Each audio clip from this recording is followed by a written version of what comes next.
Welcome to Cyberfed coverage of Cyber Day LA. With me today is Jason Pittman. Hey everybody. And we're live from Cal Poly Pomona. This is the fourth year for Cyber Day LA and the third year at Cal Poly Pomona. Isn't this cool? I haven't seen this many kids since I drove an ice cream truck, Dan. We're going to have over 400 middle and high school kids here today playing the exhibition game for Cyber Patriot. Last year, over 100 teams from LAUSD played in Cyber Patriot. They will have over 100 teams playing again this year. We're having the opening remarks right now, and we're going to go to our remote reporter, Matthew Sprengel, who will be going to throughout the day for coverage of the competition. Matt, how is it going? What, Dan? I think there's over 500 people here right now, isn't there? I think we're at 500 right now. You can feel the energy in the air. Yeah, I mean, you see a large group behind us, but that's not close to the number that we actually have here. Matt, are we ready for you? And President Coley just finished giving her opening remarks. She was welcoming the students to the school. More students continue to pour in as the event begins. We're expecting around 498 students today, and I think it's going to be a really good day. Cyber Patriot's a great program, and it's really done a lot for me, and I can only imagine what it's going to do for all the students here today. Great, Matt. Jason, you know, we've done the Cyberfed show now for about 6 months. We love covering competitions, but this is the first time we're live at a competition. This time we have a chance to take the viewers inside the competition, inside the game. This is an exhibition game, so we're able to talk to the competitors while they're playing. Yeah, you know, I feel a little bit like Caesar when he crossed the Rubicon. This is a once-in-a-lifetime chance to really dig into something. And this is really what we've been talking about for 6 months. This is what it can be like. I feel like a caged animal let out, walking through the sun and the grass for the first time. Yeah, we both believe that Cyber Patriot is like a sport. We believe cybersecurity competition should be like a sport. You know, for you want to see it as an e-sport. I talk about baseball, but in both cases, you can see the kids while they're playing. You can see the scores piling up. You can feel the excitement, feel the tension of the competition, and that's what we hope to give you a taste of today. Absolutely, and you can hear the crowd clapping behind us. I think they're actually almost done with the opening ceremony, but the energy is picking up. It's about 90 degrees here where we're at, and with the energy, the crowd, it feels like 200. Now the competition today is going to have 3 different levels. We're going to have a beginner level, which will have a Windows image, an intermediate level, which will have a Windows and a Linux image, and an advanced level, which will have a Windows image, a Linux image, and a Cisco quiz. In the actual Cyber Patriot competition, round 1 is usually Windows, but the competition gets tougher every year. It wouldn't surprise us at all to have Windows and Linux in the first round. And as we go through the round, Cisco gets introduced and forensics get introduced. Matt, looks like there's something going on behind us. Let's go back to you and have you talk about what you see.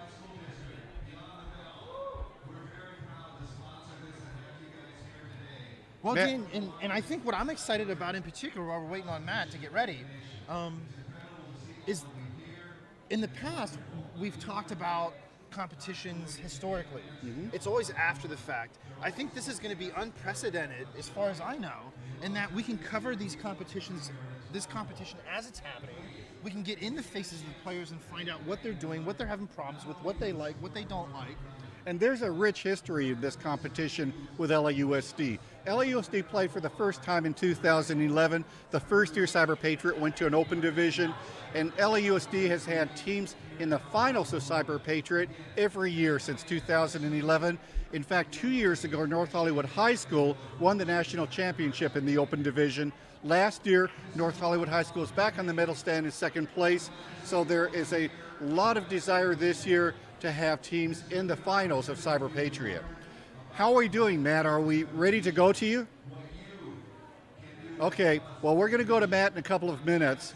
You know, some of the opening ceremonies today include Al Cortez, who is in charge of the Beyond the Bell, the after-school program from LA Unified School District.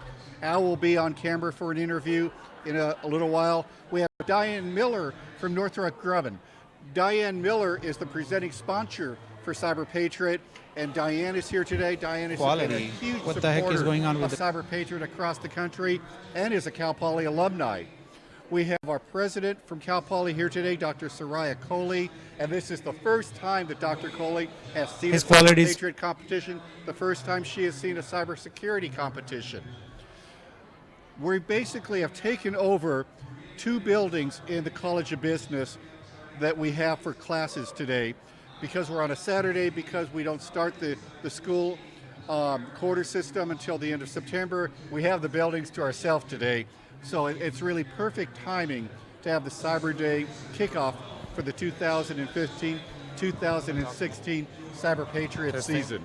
Testing 1, 2, 3. Jason, what is it that you think the students like about playing in this competition?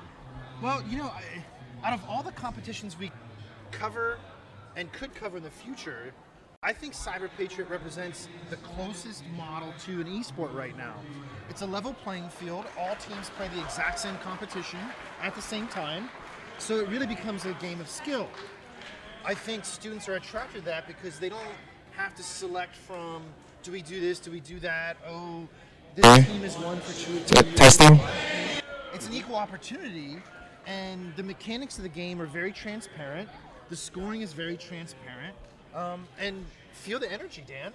People love this. Oh yeah, this is something that I think they enjoy more than any class they take. In fact, we'll be talking to some of the students today. We'll get their take. We'll talk to some of the current players. 1, 2, 3. We'll talk to some of the Testing. Cyber Patriot alumni that come back and provide mentorship to the Cyber Patriot teams, because what we find is that the students who get the passion by playing Cyber Patriot, they don't want to stop once they get through high school. They want to play the college game, the collegiate cyber defense competition, and they want to mentor their local high schools in Cyber Patriot. As we saw in the segment last Thursday with Luran College Preparatory Academy up in San Jose, Right. We had Matt, who is our roving reporter today, up there mentoring those teams through their first Cyber Patriot practice, and he loved the experience. Yeah, and something else, Dan, that I love about Cyber Patriot, especially at this age group, these age groups, I should say, is that unlike traditional sports, this actually prepares you to be a better citizen. Test. I don't think there's anything wrong with football, right? We've used that example several times, but by playing football, at best, what do I get? Maybe group dynamics. Maybe that makes me a better leader, a better All right, can you hear me? player or Test. participator, Yeah. Test 1, but it doesn't test 2. train me how to be a better I could tell a citizen in my story, day-to-day but- life and whatever Is it working? profession I choose. And the exact opposite is true for Cyber Patriot. And a team What? competition, no matter what the sport, provides the same benefits. Are we ready to go back to Matt now? Okay, Matt is not Yeah. ready yet. Um, We'll be so I back was to up him in San shortly. Jose. But I completely agree. Yeah, There's I was a up lot in of San Jose. benefit in football. People love to watch football. It's certainly an exciting game to Yeah. watch and has all the statistics and all the history. We're just starting to build that type of history with Cyber Patriot. We're starting to build the stats. And we'll try and take you inside the game today and give you an idea of how teams measure their performance, how they get excited about the scoreboard. We're going to have a live scoreboard today cursed that you. we'll be able to show you, to show how they Yeah. I they think we're- compare both in beginner, intermediate, and advanced divisions. So we're going to really do a job today of taking you past just watching the teams play, Hear me? but Should I keep understanding the talking, passion or- they have while they're playing and why All they right. get the same competitive fervor for Cyber Patriot that they do for playing a sport. Definitely, Dan. I'm pretty excited to find out what's going through these competitors' minds. Hey there! What they think, what they're into, why they're here, what they like, what they don't like. This is really unprecedented, and I'm very thankful for the opportunity. I'm quite excited. Very cool. Looks like the opening ceremonies are over. Looks like they'll be starting the competition in a few minutes, which means that Matt will be inside the room in a few minutes with the teams as they start to play. We are going to be able to show you how they work a Windows image today, how they work a Linux image today. So this is going to be very cool. Let's see if we can show some of the rooms today that we'll be using for the competition. So there in our College of Business is the 163 1001 room. This is the largest room that we have. This is a room that seats 200. It's going to be packed today with those flying Test. Cyber Patriot. Dr. We have a lot Manson of and other Jason rooms are that so we'll be cool. using today for the competition. And I could keep talking These all are day. state-of-the-art rooms. So But each I of the prefer not to have seats to talk more has than the 5 minutes AC. at a It's all time. wireless internet today. You know, in the old days, those rooms would have had cables for plugs for Ethernet cable, but now because of what we do wireless today, we don't need those cables anymore. Yeah, Dan, and I'm expecting that room to get filled up quite fast. You can see all the participants lining up, trying to find their spots. I think they're getting ready to start organizing into their teams, getting set up, getting ready to compete. Very cool, Jason. So, you know, oh yes, definitely. This is the first time we've done a live broadcast, folks. So, you know, if we seem a little bit unpolished today, there's a very good reason. We guarantee you, Cyberfed, the more we do live coverage, the better Cyberfed we'll get, just like the show. That's because we're not animals, Dan, we're minerals. And we know how to evolve. Well, it looks like the courtyard's cleared out. I think all the students and players are getting ready to get set up. I'm looking around at the crowd right now, and they look pretty excited. Yeah. So Jason, I have to ask you before we get too far into yeah, this. please, You know, please. does Uncle Jimmy have any picks for today? Oh, man. You know, I tried to talk to Uncle Jimmy last night, and all he wanted to talk about was building challenges, and then he was He's complaining. in challenge mode and he's dealing with Edith. And he's dealing with Edith now, too. So she's in critique mode. He's trying to build, and she's telling him what's right and what's wrong. Okay, we're going to get set up for our first interview today, so give us a minute and we'll be ready. Thank you. Thank you. All right, so we're gonna fix the audio some.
Testing. 1, 2, 3.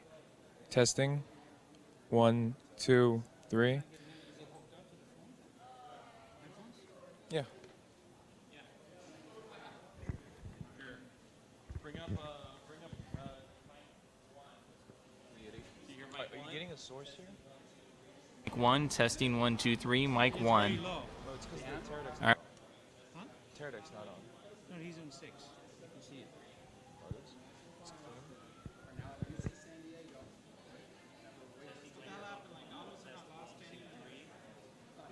Hey, how's it going? I can feel it moving up there, but I don't hear it.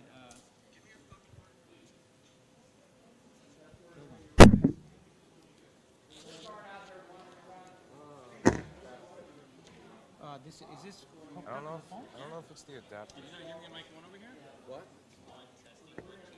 I mean, it's fine. I know, but it's not coming in the headphones. Well, no, you can't open Maybe it's a bad adapter. A bad adapter or bad headphones. Do we have a 1/4 inch headphones? Just go back and grab it into the in the studio. This is the right one. Or the one Wait, it's the 1/4 inch? Is all you need? Or you think 1/4 I inch? think it's just a bad adapter. Okay, then we have no audio. I mean, you might. The regular headphone we use is Imran, keeping the table. what should I be hearing right now? Yeah, Trevor, I it's on the disconnected. table in C. Can you send me something?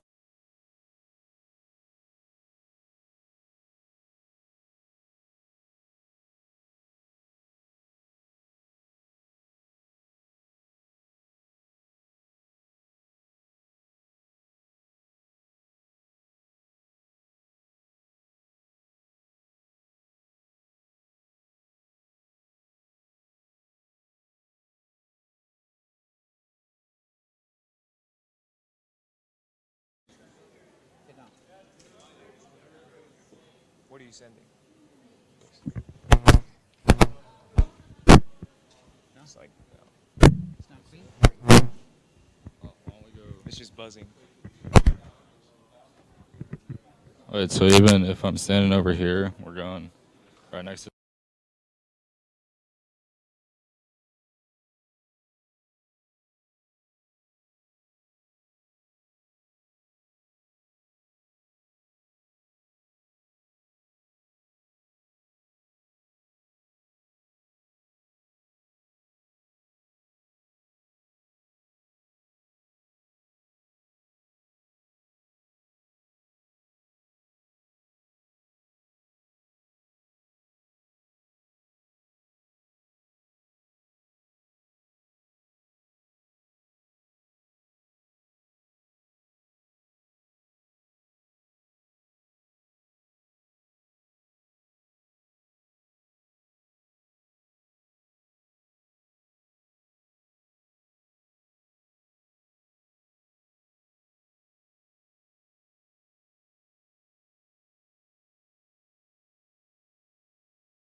For the cybersecurity show.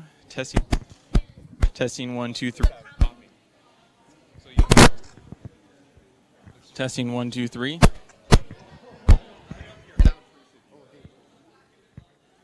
Testing. 1, 2, 3. Testing. Testing. 1, 2, 3. Testing. would really like to thank everybody for coming out to cybersecurity. There are a lot of students here with high potential. It's really great to see such a young crowd out here really taking advantage of technology and the benefits of competing at such a competition.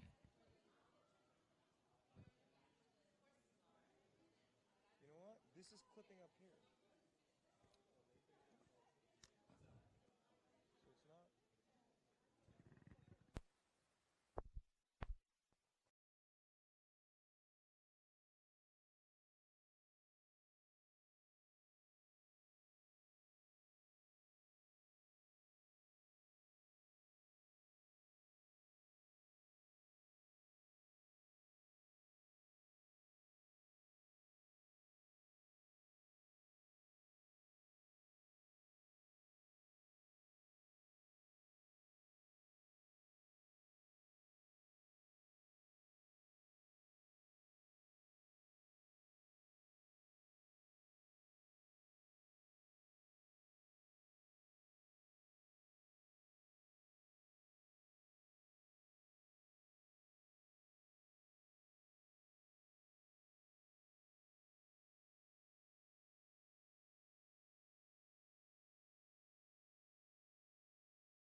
So if we're going to continue to talk, these young, bright these children that are out here today, It sounds good.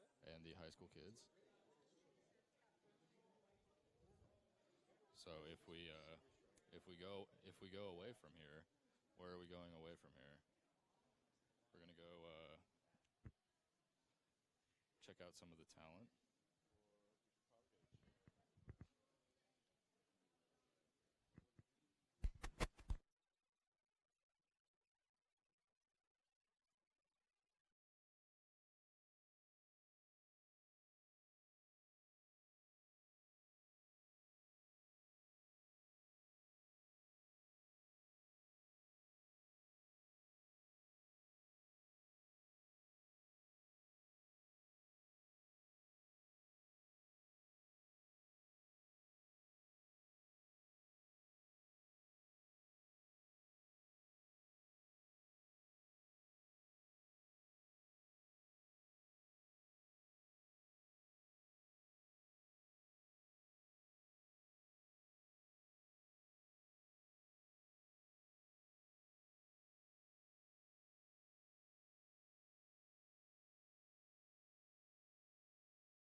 You should be able to hear me, right?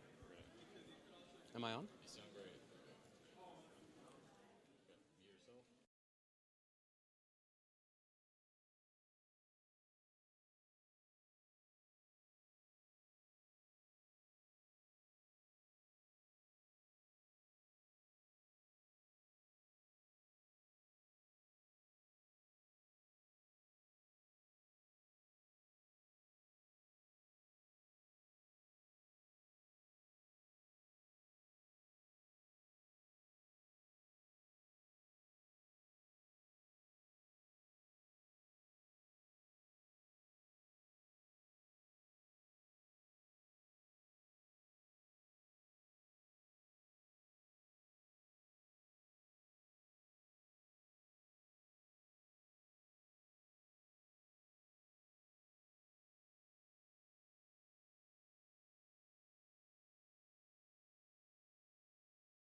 We're back. With us is Dr. Soraya Coley, president of Cal Poly Pomona. This is Dr. Coley's first time at Cyber LA, and we're really fortunate to have you here. We're excited about being able to show you what we're doing with these high school and middle school students that are getting the Cal Poly Learn by Doing experience, and we're showing them our beautiful campus. Thank you for being here today. Well, thank you, Dan, and also thank you for your leadership with regards to this activity. You know, this is well known across the state, and in fact, indeed, across the nation, because before assuming the presidency in January, I had heard about the cybersecurity program and our work with school districts and being able to connect with not only high school students but middle school students.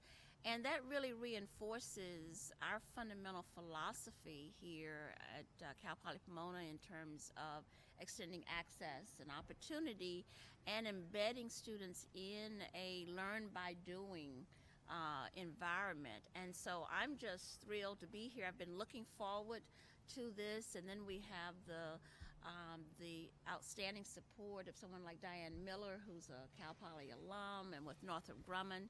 And just hearing some of the students' stories, I had a chance to talk to a young man, and it was his first time, and he was just thrilled, and he's just ready to take the competition as far as he can. We're very fortunate to have this opportunity to bring students to our beautiful campus. We really believe that this gives students a picture of their future, that students who may not even imagine themselves going to college, going here for a few years, they start to not only see themselves going to college, but see what they can do in college and beyond. Because in addition to having the exposure to our campus, we have folks like Diane Miller from Northrop Grumman, a Cal Poly CIS alum, who talks about opportunities with Northrop Grumman and with other companies. And we have other people from industry that come out here because they want to be part of this. They know that these students are the future of the industry, and the sooner we start, the better. We really believe that by starting in 6th grade, 7th grade, 8th grade, by starting in middle school, that we're going to get more students passionate about going into this field and a more diverse population going into this field, because if we wait until they get to college, we lose so many out of the pipeline. That's exactly right. And certainly if you're a first generation college student, you don't necessarily have a sense of the broad set of opportunities and options. And just think about, when we hear cybersecurity, that wasn't even part of the common language 10, 15 years ago. And so this is really demonstrating a focus on the future. And with that, we need to have students understand the pathway to that future. And so this is one of those stunning examples of how this, and I was just talking to one of the project leads at one of the award-winning high schools, and this is out of the normal classroom day, and these students have to commit hours beyond the bell, beyond the regular school day. And so it is also a demonstration of how important it is that we all come together, not only in colleges and universities, but working with high schools, working with elementary, middle schools, and connecting with the corporate sector. And it is an excellent demonstration of that partnership for the future. And I think it's a much more powerful model than we saw like when we were kids, right? Our parents told us what to be, but we had no champion, we had no support, and we had no way to practice. It goes back to the 4 steps Dan and I talked about in a prior segment. Here, kids, even if they don't know what their cybersecurity is, like you mentioned, they can come find out what it is, and they see the champions, they see the support, and they see how they can practice that. And that's a much more powerful way to enter that pathway and follow it through. Right, and it's also an active learning experience. Absolutely. It's not passive. You really are engaging. And one of the important things that I think we want to make sure that students understand is how the whole trial and error. because you Absolutely. need to be able to, it worked or it didn't work, but then you need to know that sense of resiliency and continuing down that path towards success. We believe in the classroom too often students put limits on themselves and they think, well, the goal of the classroom is not how much I can learn, but the grade I get. Right. And what's cool about a competition is we take away that pressure Yeah. of getting a grade. There's no bad grade in a competition. Everyone who plays in the competition succeeds. Of course, you play to get a good score, but the learning experience is completely separate from a grade, from having that pressure of doing well on a test or Right. getting a grade. And because of that, we find students have the freedom. Exactly. And we have students today that spend more time on Cyber Patriot than any class they'll ever take. And because of that, that gives them a passion to learn and a passion to go into this field. Right, and I think another important dimension of this whole experience is the team building, because they learn to work in diverse teams. They really understand. You have to navigate different personalities, different backgrounds, and you have a common purpose. And so the students early on are learning vital skills that's going to help them in life, it's going to help them professionally. And so it's a well-rounded experience for students. And I'm just so pleased that we at Cal Poly Pomona are able to continue to be a part of this. And again, Dan, with your leadership and your vision, we know that this is just the foundation. We know we're going even further than this. Well, we really want to take this much further. Jason and I have this passion. We believe it's as much of a sport as a physical sport or an e-sport. Absolutely. And we think this is just going to keep growing, and Cal Poly is going to be a big part of this. Yes. Thank you, Dr. Coley. No, thank Thank you. you. Thank you. Are we ready to go to Matt? The competition has started now, and I believe our roving reporter, Matt Sprengel, is almost ready to give us our first update on the competition. Matt, are we about ready to go? So I'm in a full auditorium here of over 100 students. They're largely beginners learning how to play Cyber Patriot for the first time. I'm excited. So that's about 20% of the new students this year, which is a great number. And if you can tell, the demographic is a split between male and female, which is good. And I'd almost be willing to say that there's more females in this room than males, which is contrary to what we largely see in STEM fields, which is a great thing to have, especially with LAUSD. So up here in the front, we have our leader students who have competed in the program before and now are coming back and giving back in college. And that's a great thing for colleges, and that they're able to do is to have students give back to the program, because it really is a great program.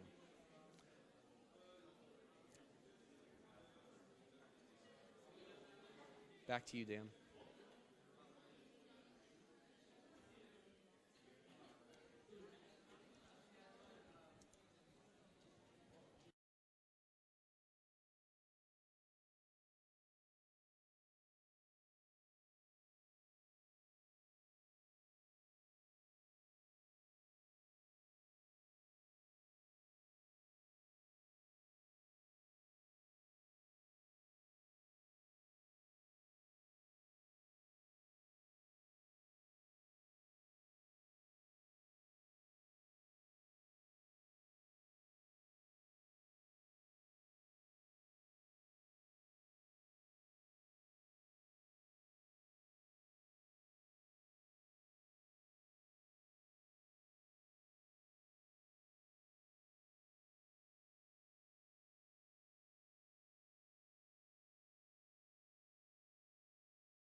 turned it off mute, so yeah, it's unmuted.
Welcome back.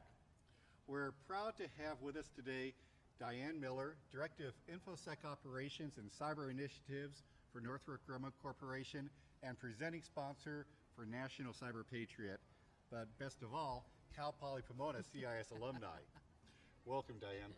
Thank you so much for having me. It's always a pleasure to come back to campus. Diane, we've seen Cyber Patriot grow each year now. It gets better and better. When Cyber Patriot started, where did you think it was going to go? Did you think it was going to be like this?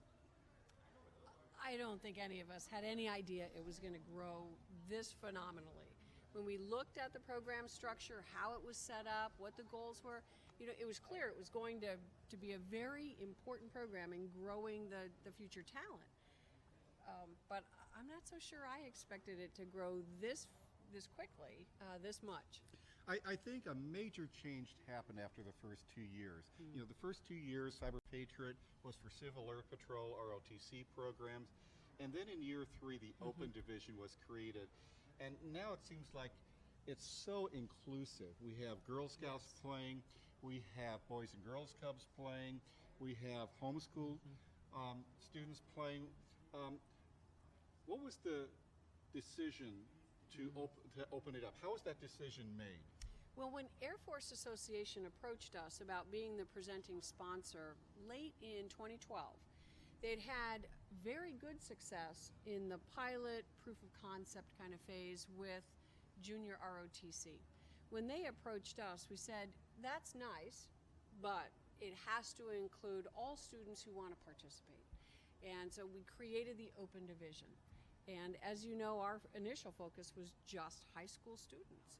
And they did a great job attracting new participants from across the country.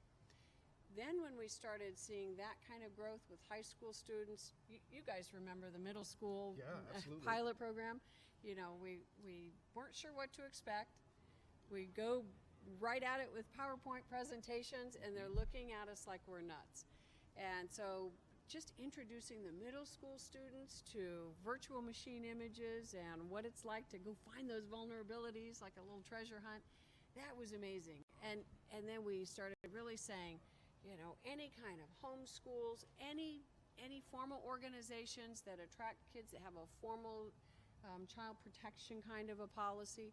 We started with Boys and Girls Clubs, scouting troops. We're working with trying to create merit badges. And then opening it up to the elementary school initiative. It really is all about leaving no rock unturned, trying to find that future talent. So this is a question I love to ask. I really believe Cyber Patriot is becoming a national sport of cybersecurity. I looked at the Little League finals, and every time I look at kids playing a sport now, I think of Cyber Patriot. How is it to you? How do you think this is evolving?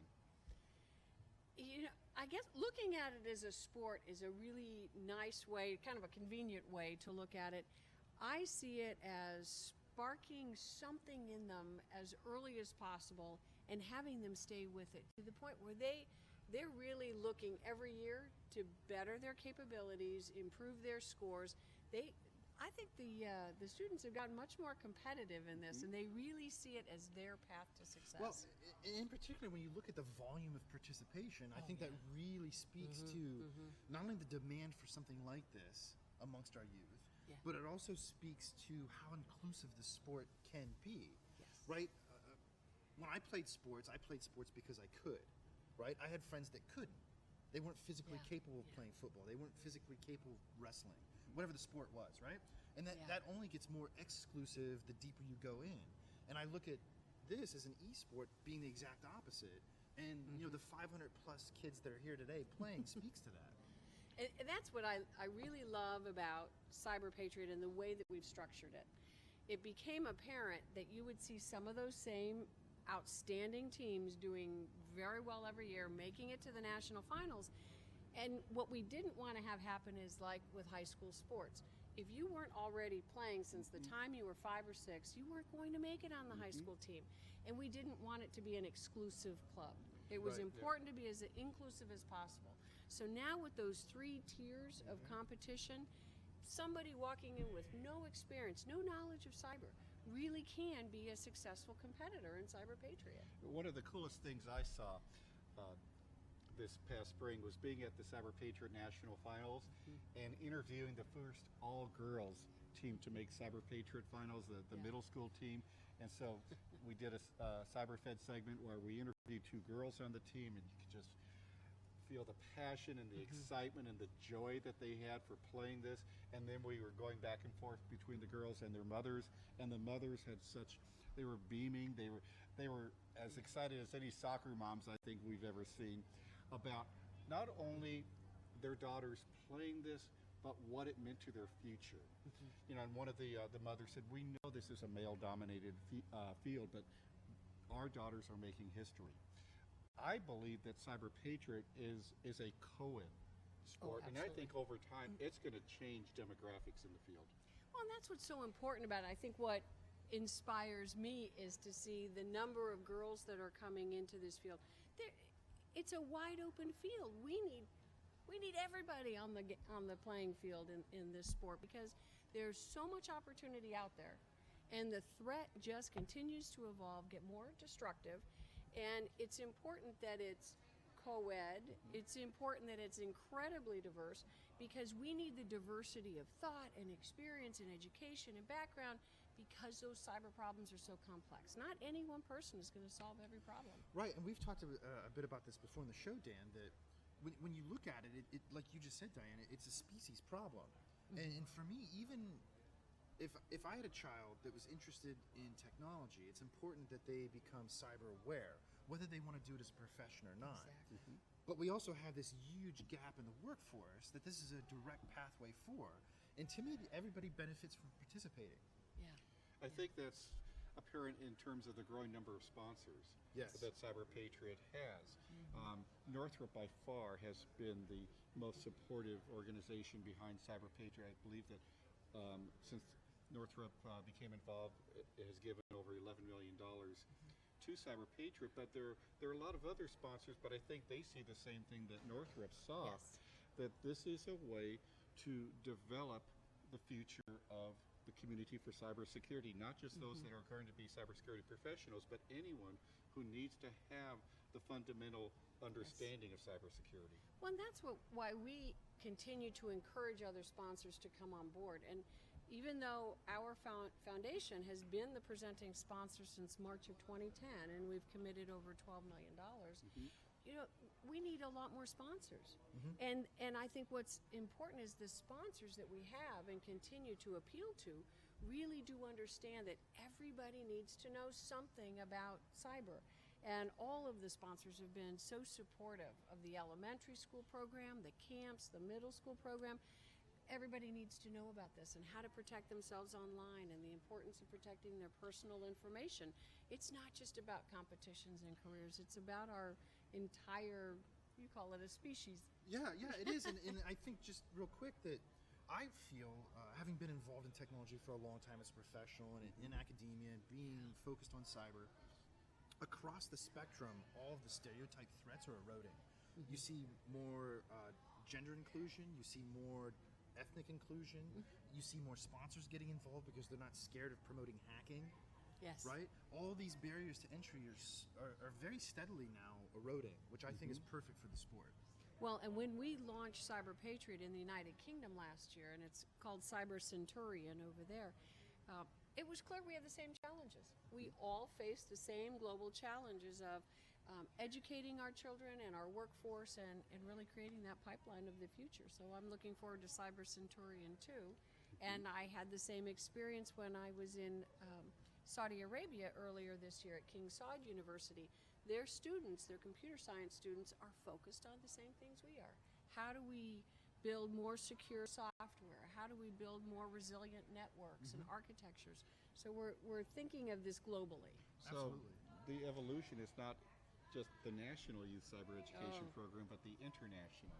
And I'm really looking forward to the day when we have an international competition for Cyber Patriot. It'll be really fun. And we can have a true world champion. Exactly. I think right now we can go to Matt. I think Matt is with some of the students that are competing in Cyber Patriot. If you can stay for a few minutes, maybe we can Absolutely. see how they're doing. Are we ready for you, Matt? In high school students.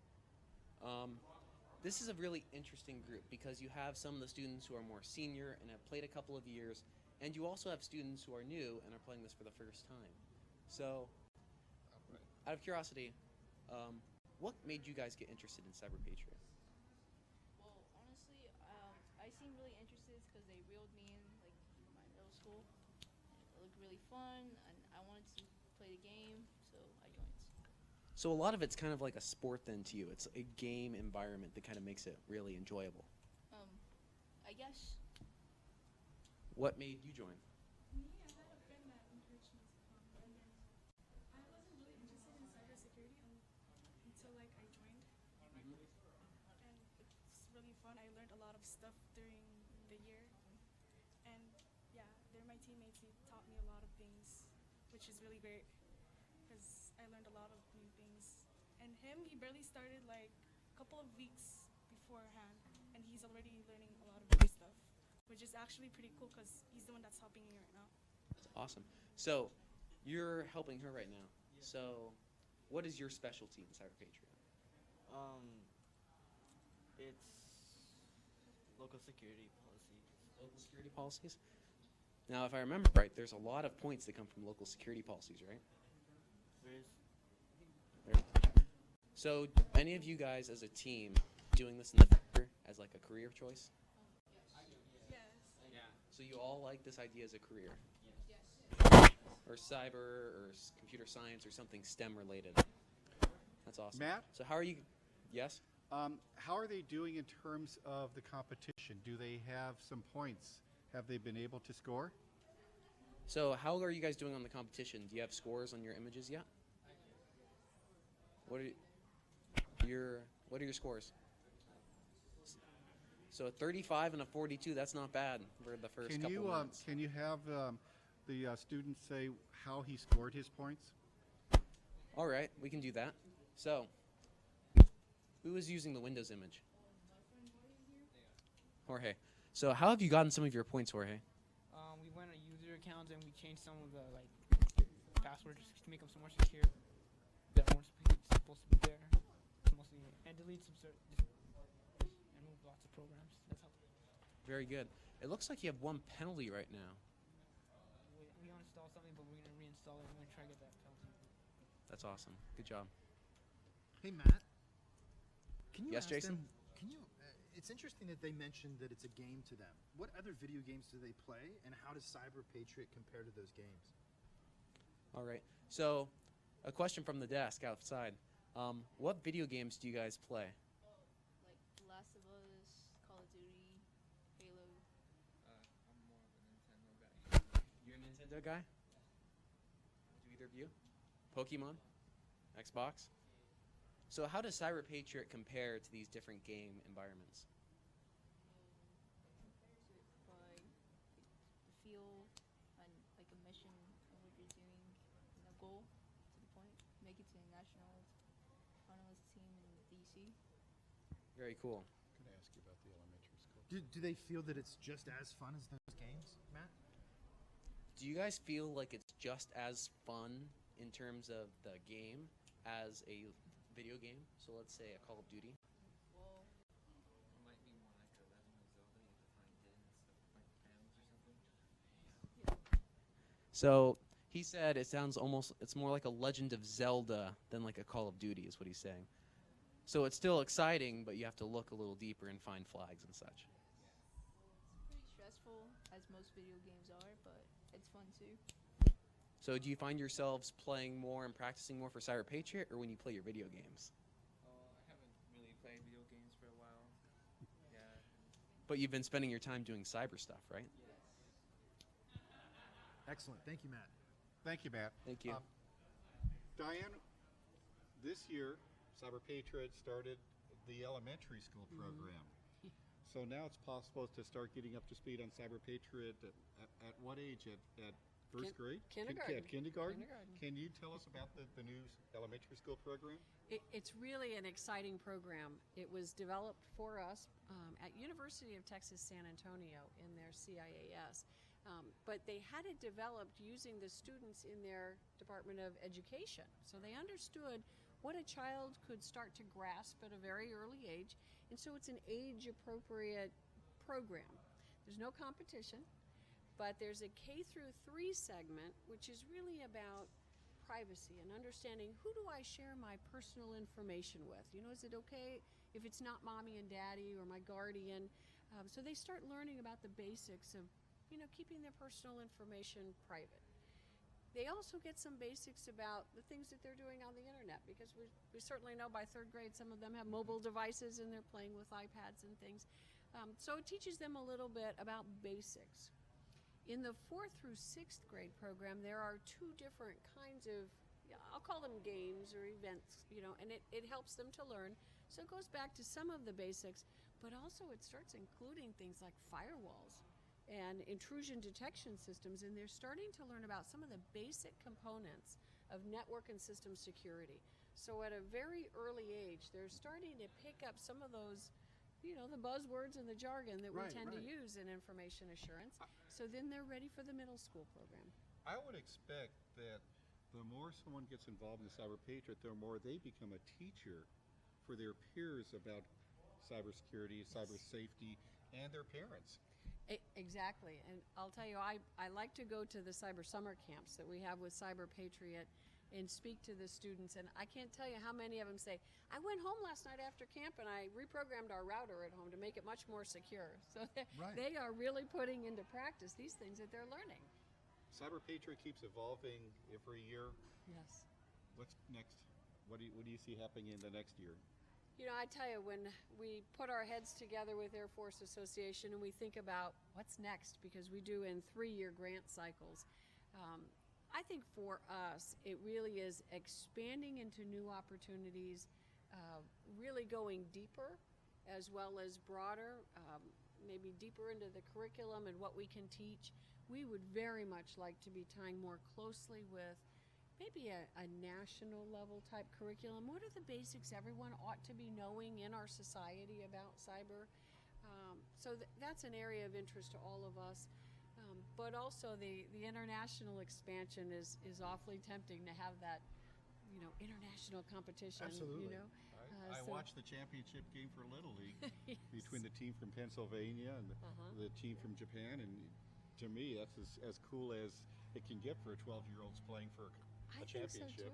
I think so too. And if we can, you know, make things a little bit easier for students to participate wherever they are, whatever level they're at, in the virtual competition rounds and things like that, you know, we're just wide open to ideas of where to go next and the growth opportunities. And we're really listening to folks in academia and industry about what they'd like to see coming up. One of the things I like about Cyber Patriot is that it scales. Because more and more teams play every year, but the infrastructure works. It does. How many teams would you like to see play eventually in Cyber Patriot? Is limitless. Limitless. And I think the program we have set up with the various levels of expertise, the virtual rounds, the practice, the exposition, all of those state and regional competitions, like you say, it's scalable. Sky's the limit. Thank you, Diane. It's been a pleasure. Thank you for having me. I love a good day when I can talk about Cyber Patriot with my best buddies on my favorite campus. Great. Thank you. We're going to go back to Matt now. Matt, how are we doing? With a team from Reseda High School, or well, half a team. And they're actually, it turns out, brothers who are a junior and senior. So what got you both interested in cybersecurity? Well, what interests me was it's not kind of can't hear thought them, but- it more of a hobby for me. I don't really plan on going into this. Oh my god. The field? Yeah, the field. But I do enjoy. That's awesome. Now, do you see yourself going into the field? Possibly. You know, I actually like the puzzle element of this, you know, finding the different elements and, you know, fixing the different things. I would like to do computer engineering and computer computer sciences and maybe do like pen testing, but not as a full-on job. Again, more as a hobby. But it's something I will definitely follow into it, and I really love doing this just for fun. So do you see the Cyber Patriot program as something that's benefiting you, even though you're not intending probably to go into the field full time? Oh, definitely. Yeah. Well, it's like if I have a problem with my computer, I know how I could fix it without asking anybody for help. And if not, I could just use the internet, and I pretty much know the basics, so it's simple. It's a lot easier for me. Yeah, a lot like him. I actually help out my sisters because they don't know this. I help out my friends, and I don't mind because it's like problem solving. It's something I like.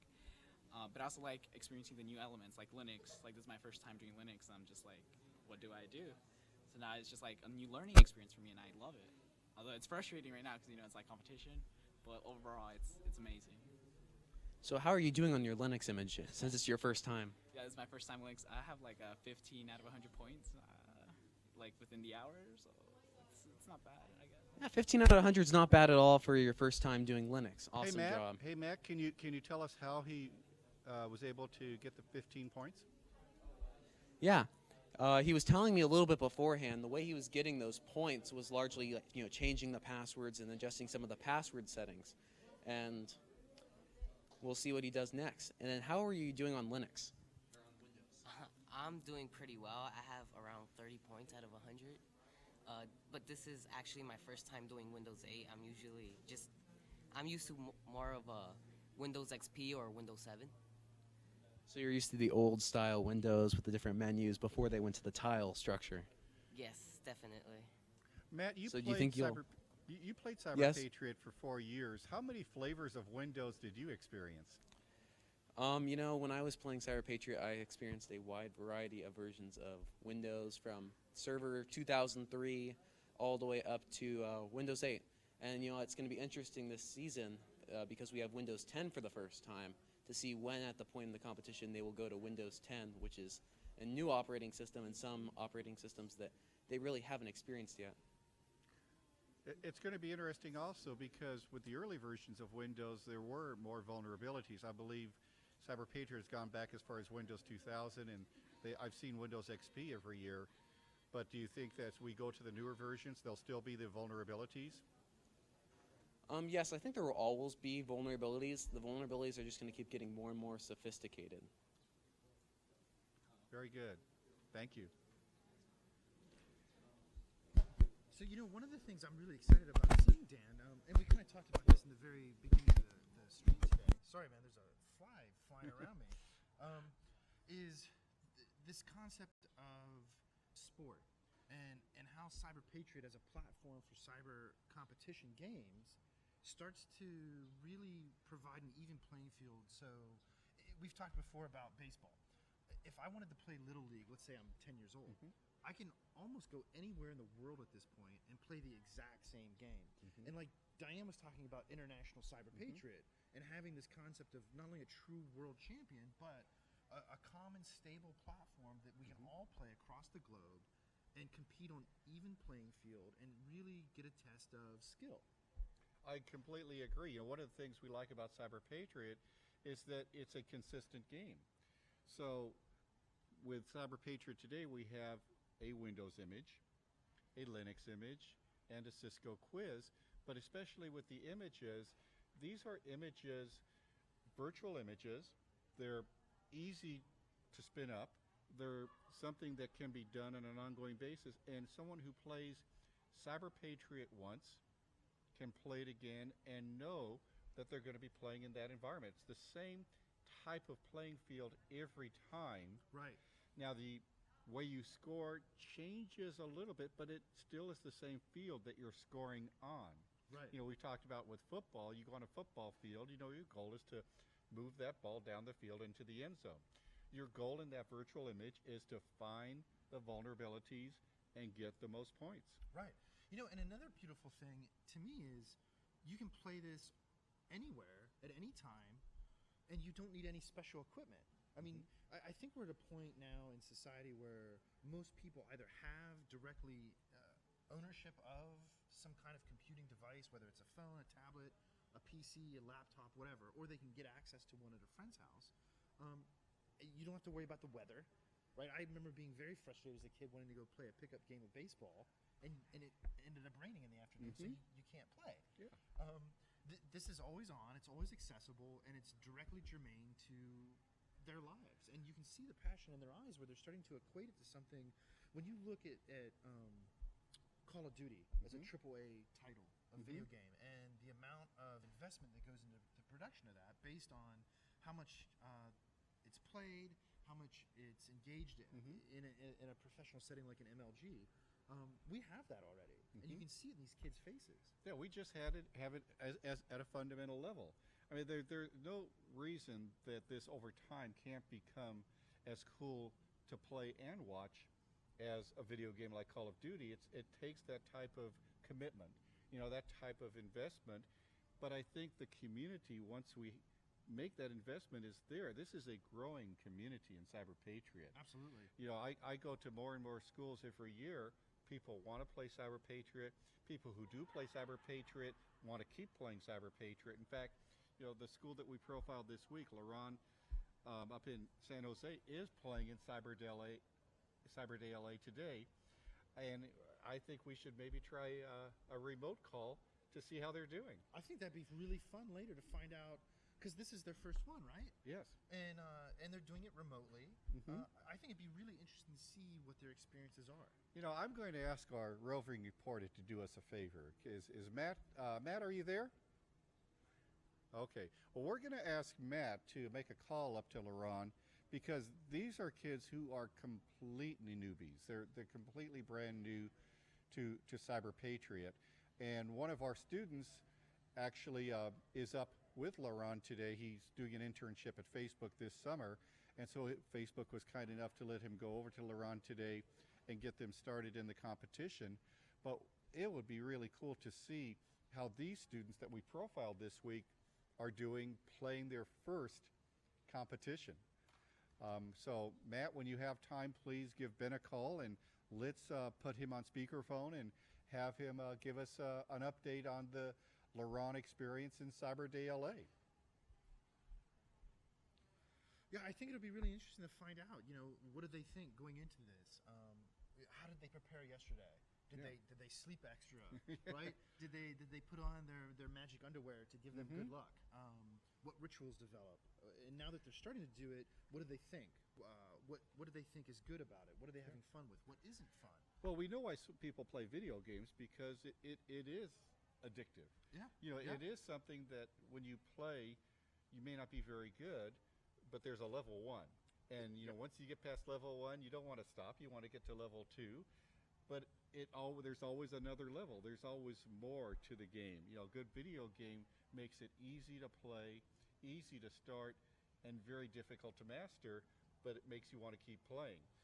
Cyber Patriot has that potential. Yeah, we heard from when Matt was interviewing that first room that the one kid had just started like a few weeks ago, and he's here competing. How beautiful is that? I think it's fantastic. So are we ready for Matt yet, or are we going to go to a break? Okay, we're going to take a short break, and then we'll come back to Cyberfed coverage of Cyber Day LA. See you, everybody.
Welcome back to live Cyberfed coverage of Cyber Day LA.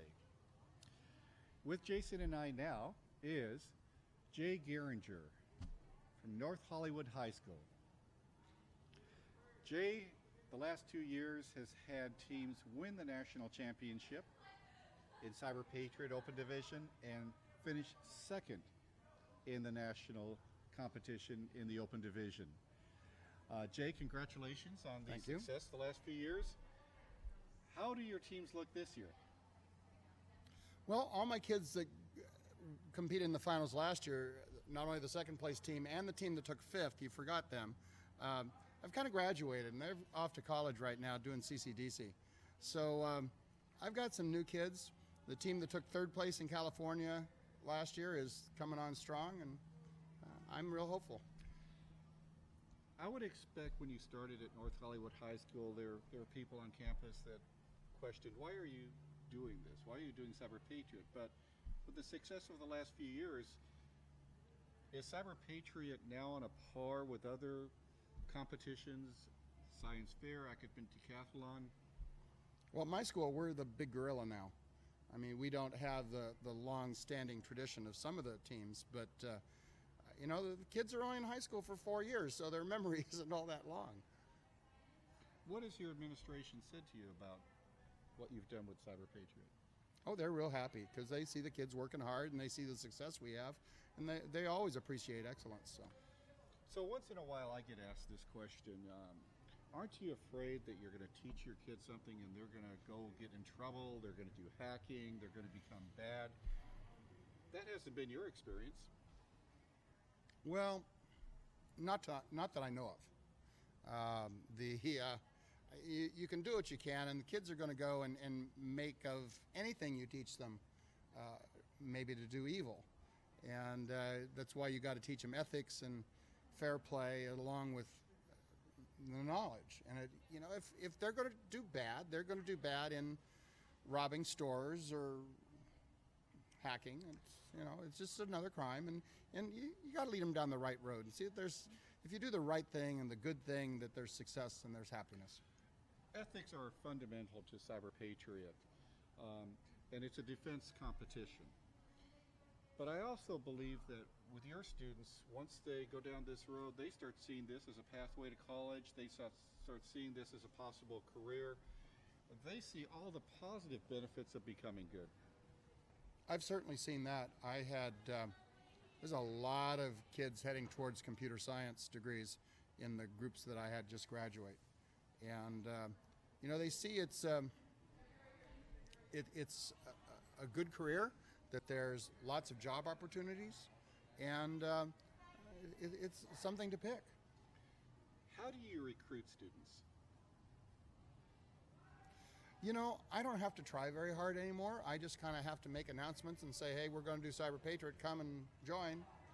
This is what it is, and I have kids, so I don't really have to recruit much. It's the success of the teams have really helped with that. So I have a question to kind of follow up on that. With the success of the teams and now those students graduating, have you found a kind of formalized way to do a knowledge transfer to the younger kids coming into your program? Well, a lot of it is trying to build institutional knowledge. You're right there, in that my beginning teams still are pretty darn good.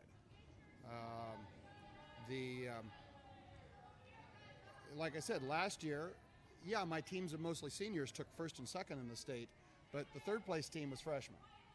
So I let the teams form themselves. They tend to be all friends that are on the teams.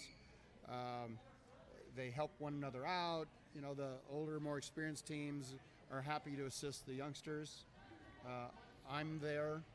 So I guess I'm the biggest part of transferring this knowledge.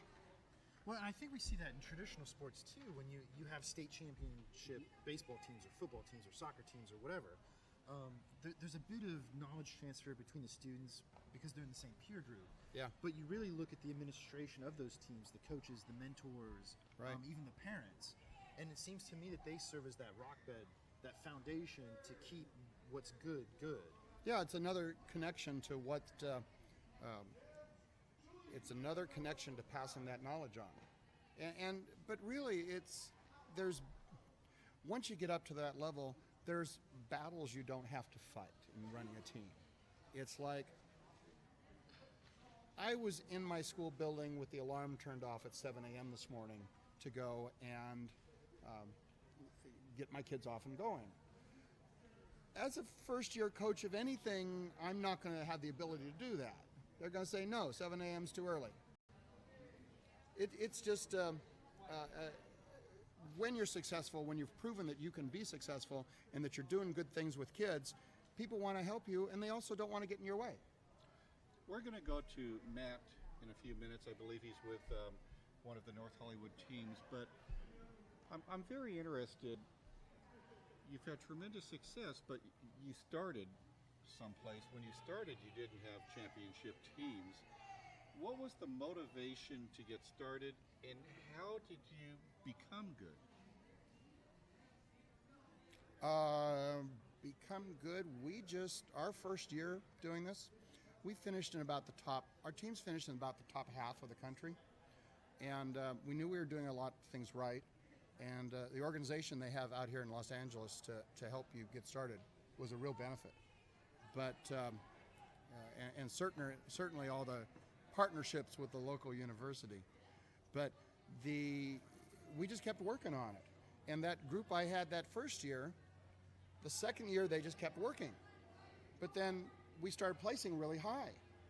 And those kids that were with me that first year, the second year, we just kept doing real well every round. It's like the next thing we know, we're flying off to Washington. And I had 2 teams out of 12 that year. And we were as surprised as anybody, I think, that we were there. Cyber Patriot now is in the middle schools.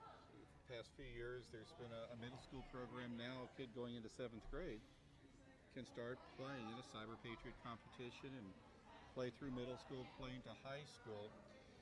You know, I remember seeing a video. I know that you coached band for many years.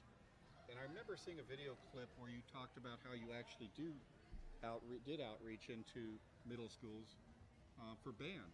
Mm-hmm. Are you starting to think about doing outreach into your local middle schools for Cyber Patriot? Yeah, the middle school that feeds into me just started Cyber Patriot this year, so I've already been connecting with their coach, so yeah, absolutely. All right, let's see if we can go to Matt, and I think Matt is with one of your teams. Matt, can you tell us who you're with? So I'm currently with a team of North Hollywood High School freshmen. It's their first time competing on the beginner level. So how are you guys doing so far? Well, we think we're doing pretty good. We've got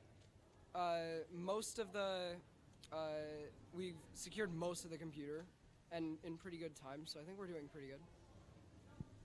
So I was talking to you beforehand, and you all said that you've played sports before. How does this competition compare to the sports you've played? I think sports are a little bit more of a singular, you're playing more to win, although I feel like this is not as much playing to win, this is just entertaining to work on in the meantime. All right. Okay. So what was the most recent thing you've done to get a point on the system?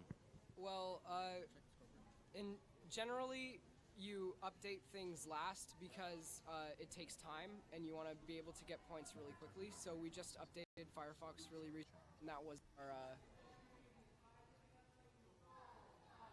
policies and stuff. How are you doing in terms of the different and policies? They got their lunch in front of them. Policies, points are usually in password policies, and we've gotten those points already. So we've gotten most of the password policies done. And would you be able to show us how you've actually done some of that stuff? Yeah.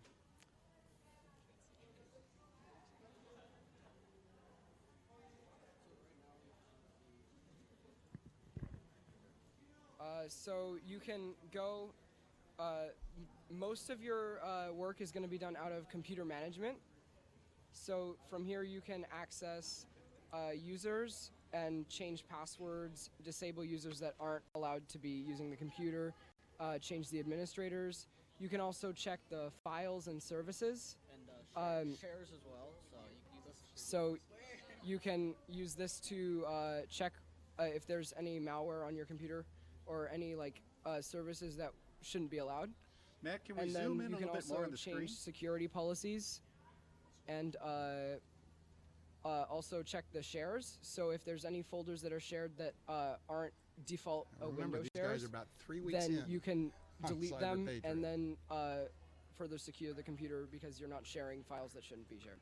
That's awesome. So this is one of your guys' first times playing, but what's your current score? Our score is 73 out of 100 right now. That's awesome. Hey, Matt, can you ask them what they did before they started playing Cyber Patriot? Were they on the computer much, and what were they doing using a computer or using the internet?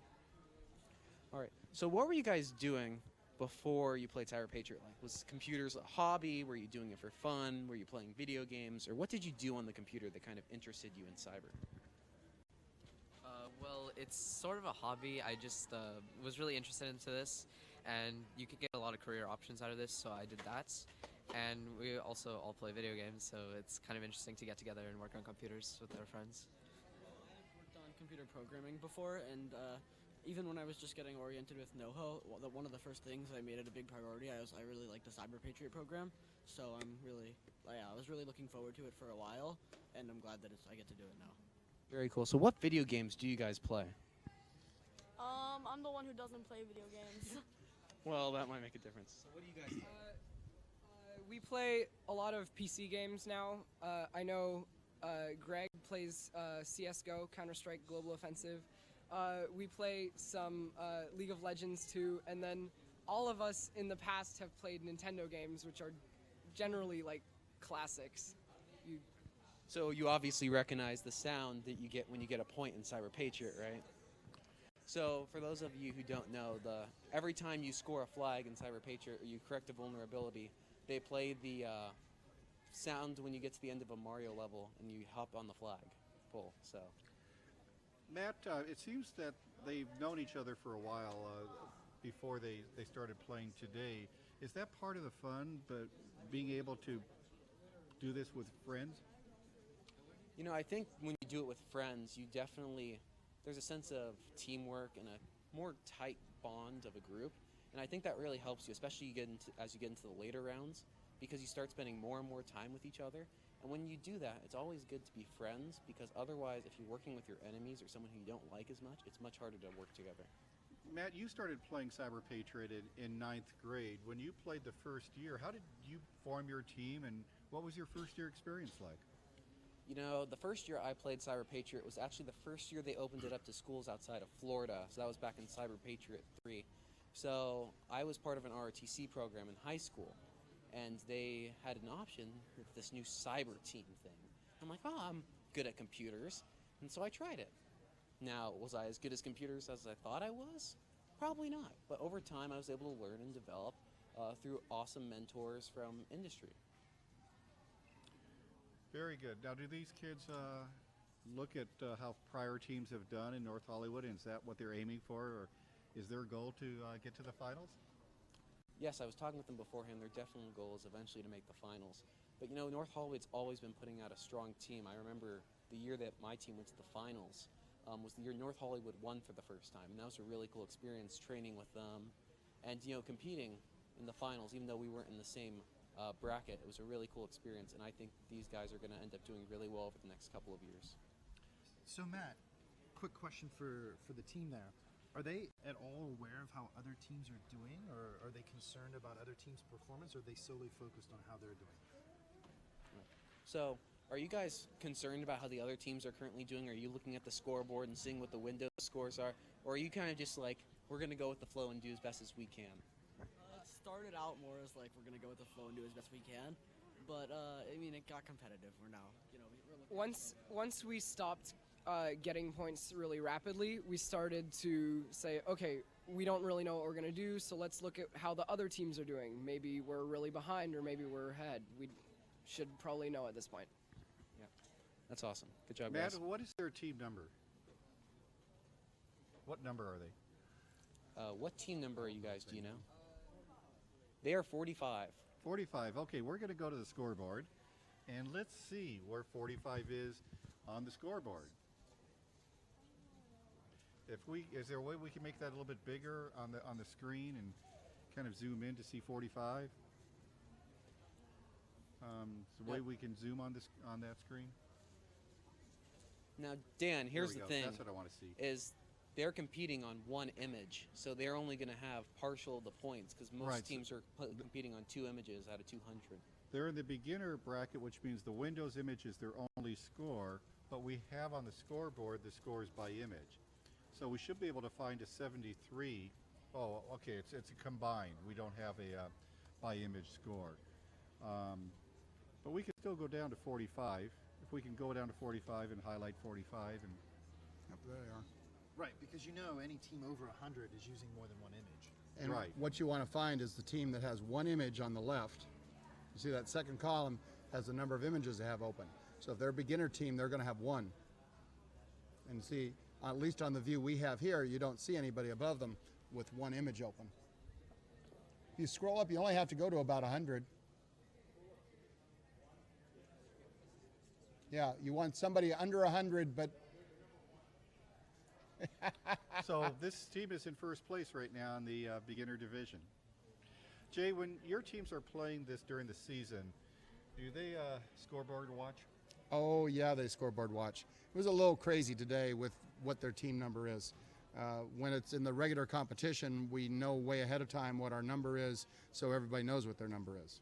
One of the first segments we did of Cyberfed this year covered the semifinal round for Cyber Patriot, and we were in the room with North Hollywood when they went ahead of Grissom.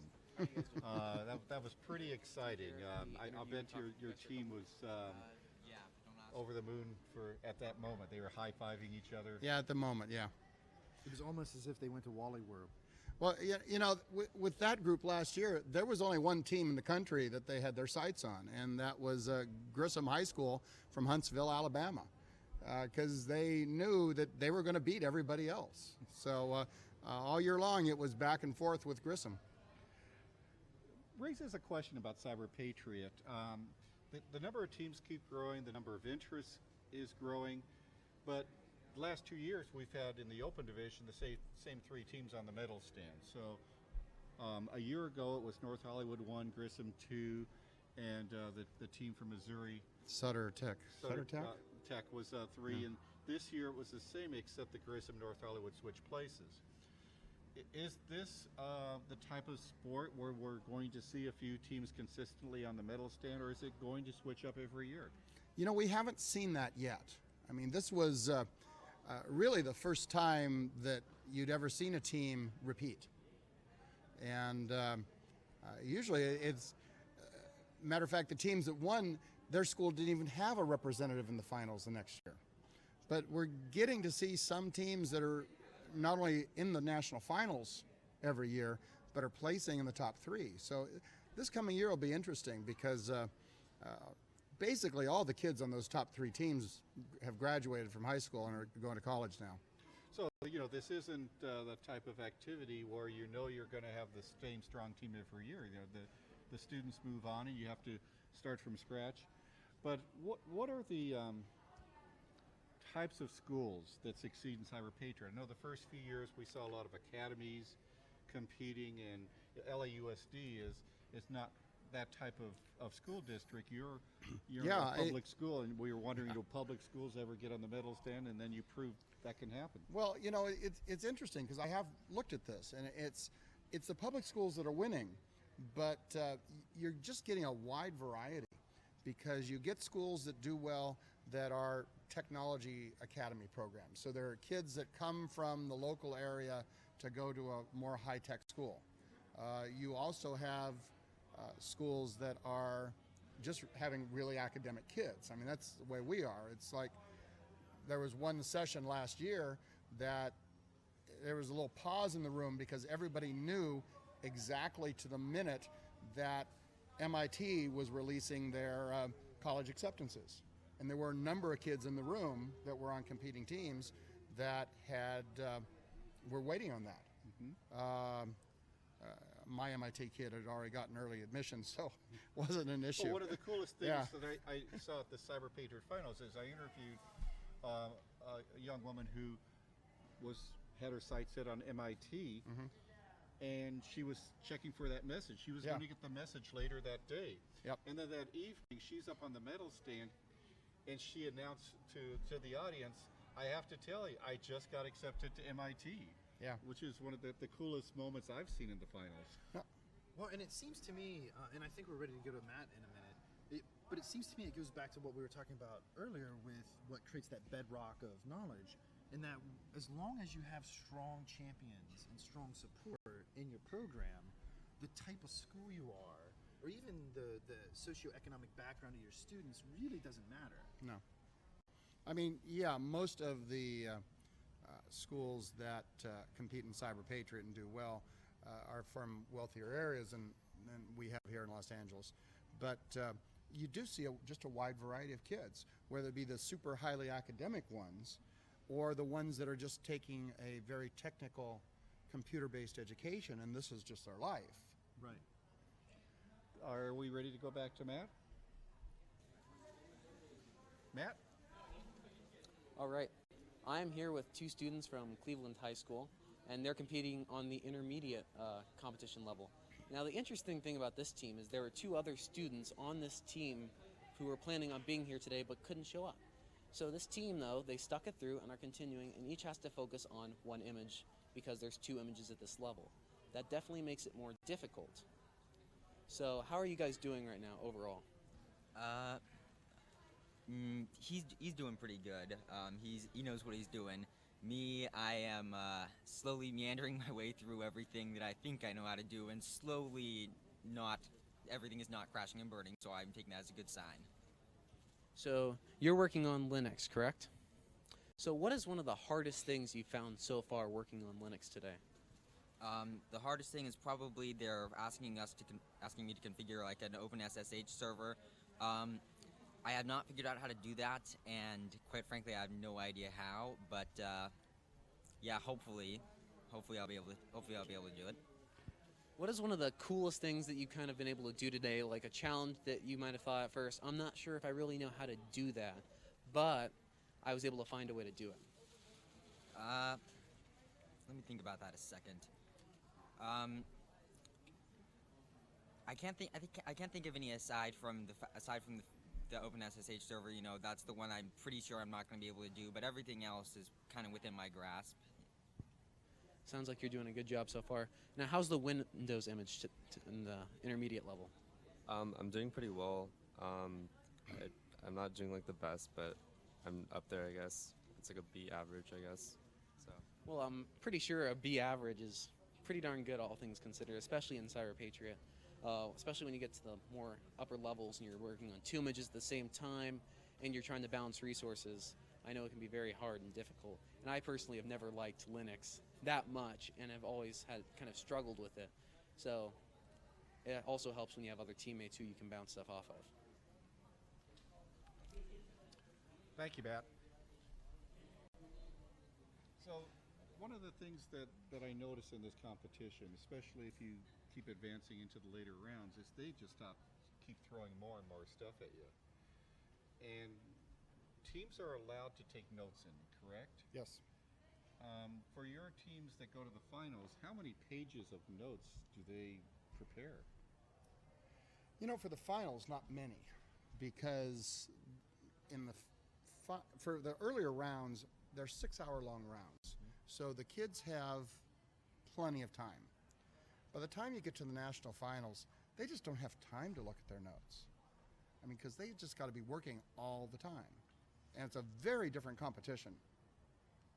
So semifinals, the ones that decides who goes to the finals, how prepared do they have to be going in?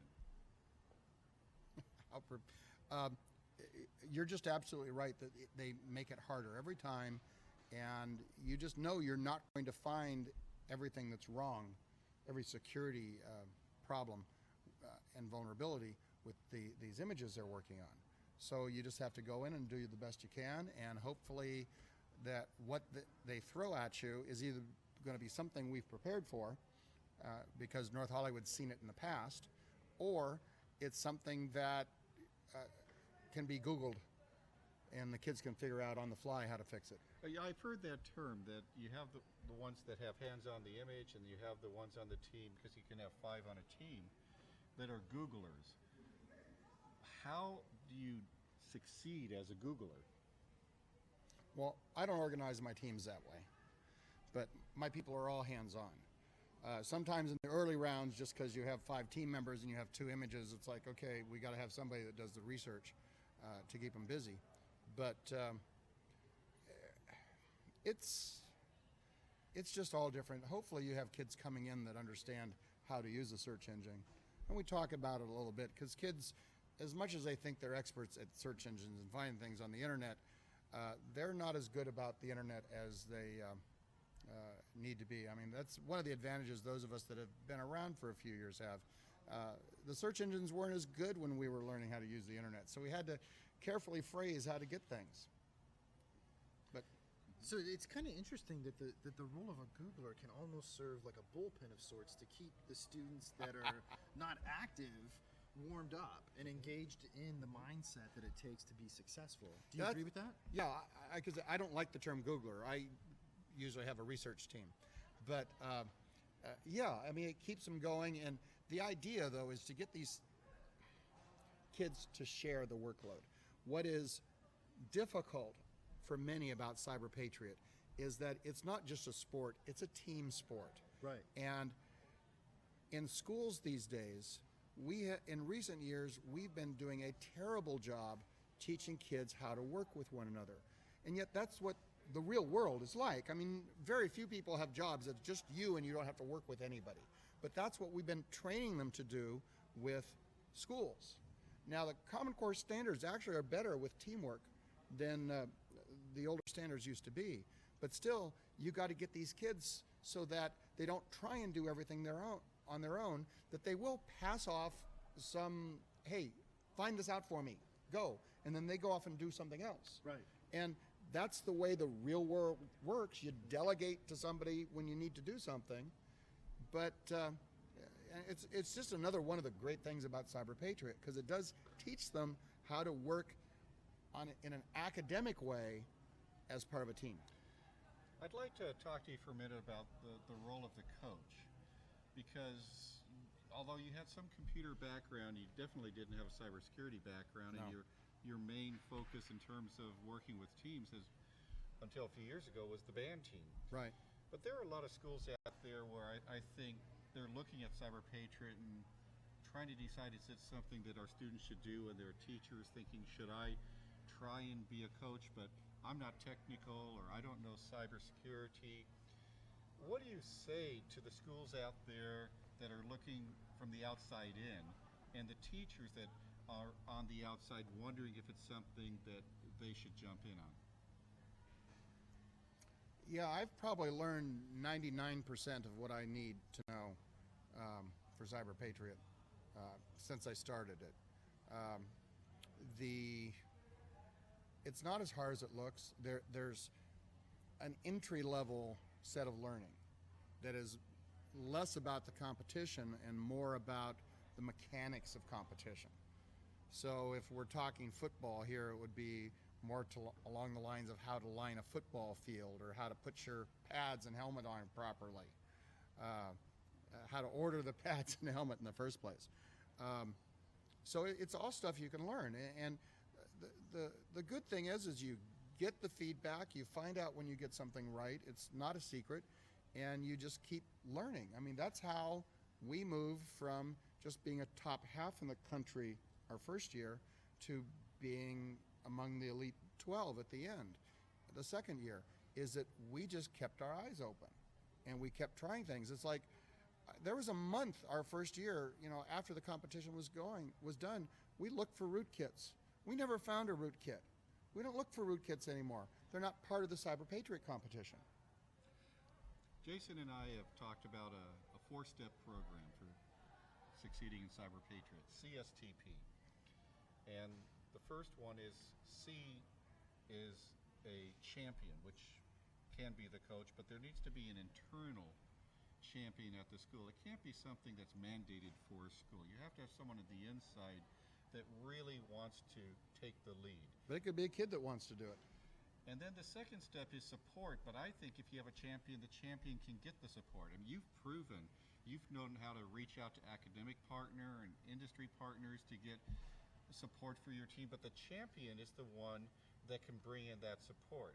And then the third step is forming the teams, having the right teams, and you have a process for doing that. And then the fourth one is what you just talked about, practice, practice, practice. The team has to be committed to putting in the time to become good. Is that something that any school can do?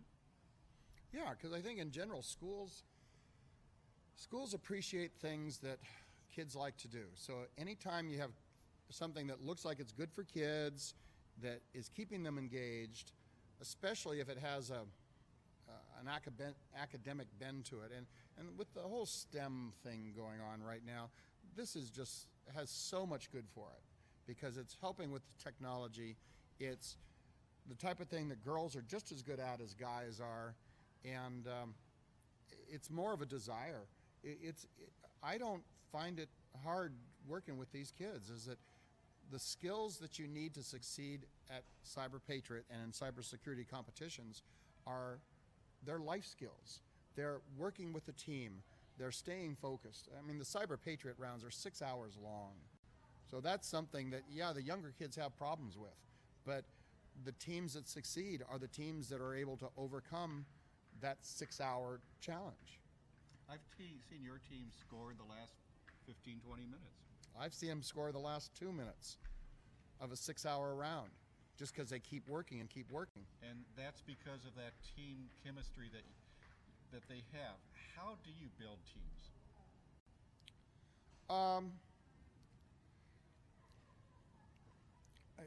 That's hard. And I've started by, because it's a 5-member team that competes, I've started by, I let the teams form themselves. So it's generally kids that already know one another and like one another and are friends that form the team. And then I just work with them on the skills they need, whether it's telling them, look, this is how you want to divide this problem, and this is how you want to work on it. A lot of times, the kids don't understand how to do some things. Like, there's one part of the competition was, say, you're setting services in Windows. Well, the easy way to do that is to have 2 people working there, one with their fingers on the keyboard, one going through the notes. But the kids, if they try and do that by themselves, it'll take twice as long. So I just kind of help them out with them, like that, as to aiming them in the right direction, giving them some suggestions on how to do things. I mean, basically, once they start, I have to keep hands off. But the successful teams tend to be the ones that listen to me. And they see that. Do you ever wish you could call timeout in the middle of a competition and have a meeting with your kids? Oh, all the time. But part of that is I learned you can't do that with the band. I mean, in the middle of the song, you just can't stop and reset it and start it again. So, I kind of have those skills already. But, there's just time you just kind of want to go with them. What are you doing? This is not what I taught you to do. But they're kids. I had the same experience as a coach. Not only in having teams that were committed and wanted to practice and they did well, and then the frustration of having the next set of kids that weren't as committed, so they didn't want to practice as much and they weren't as successful, and trying to go through the trials and tribulations of how do you keep this river flowing. If there was one word that you could use to describe a good Cyber Patriot coach, what would it be? Besides words like crazy and insane, I'm assuming.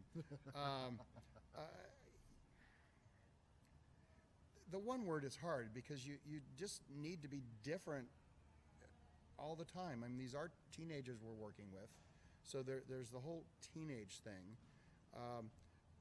Cyber Patriot coaches, you have to go and have some technical knowledge, or have the ability to bring in those people with the technical knowledge, because it both works.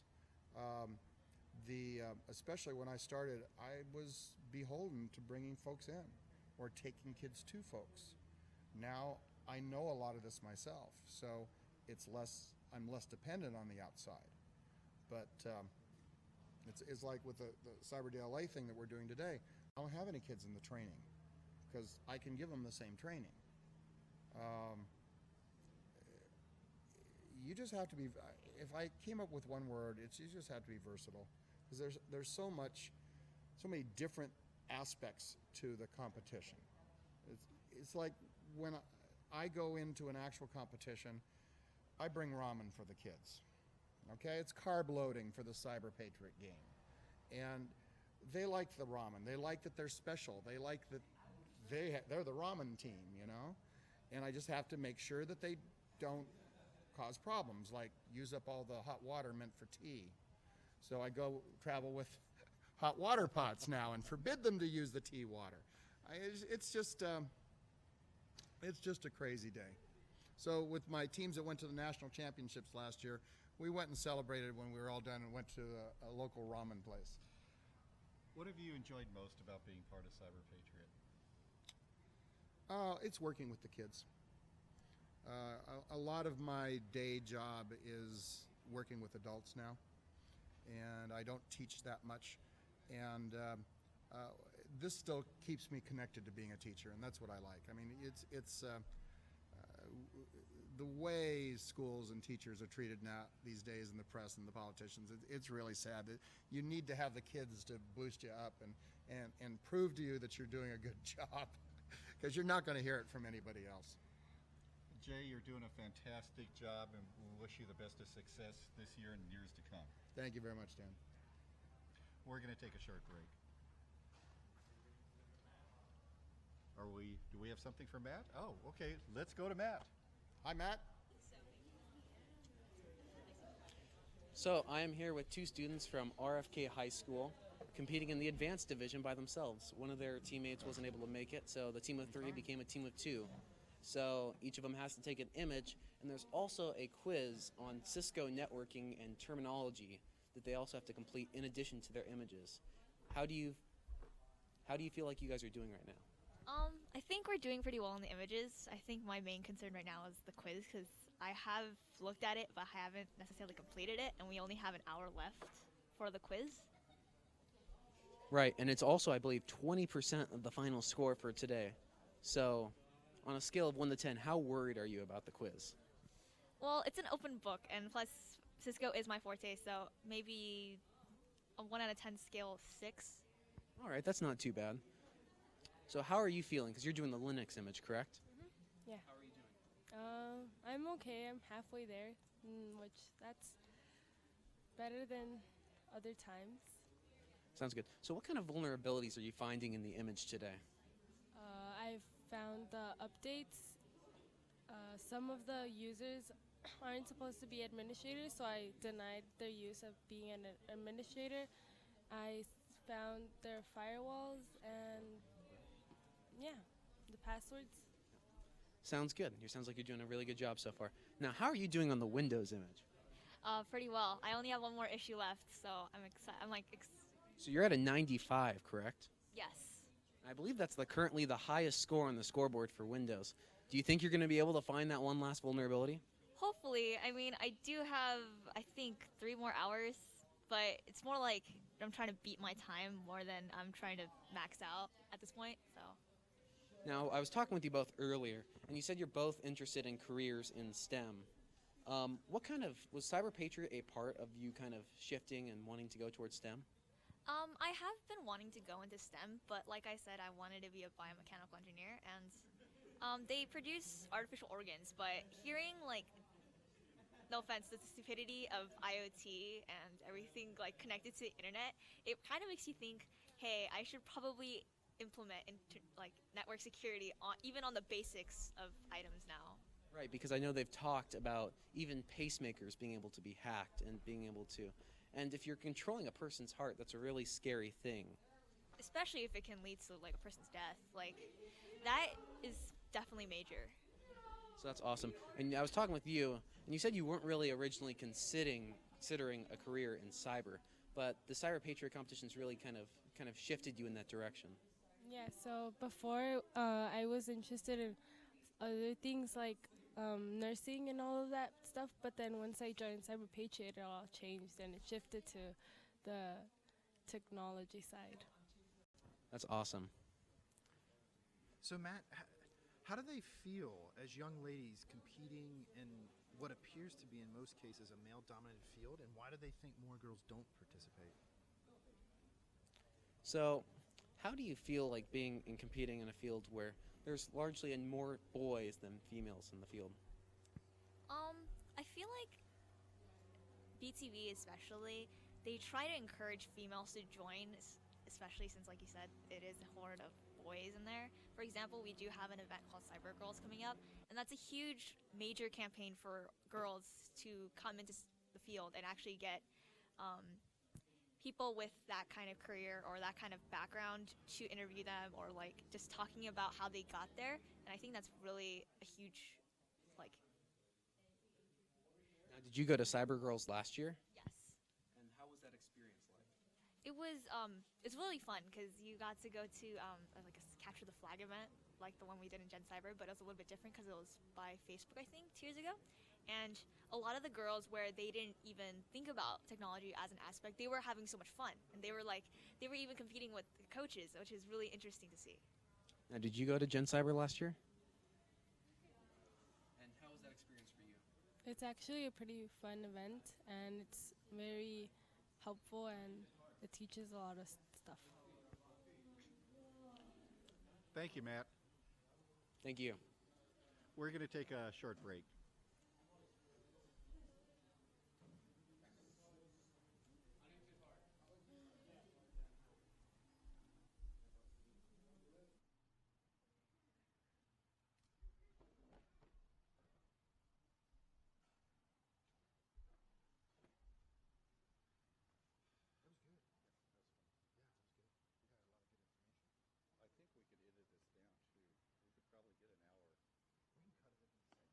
we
most of the teams that are at the top are probably have 4 or 5 people on the team. They had That's two? 2 girls.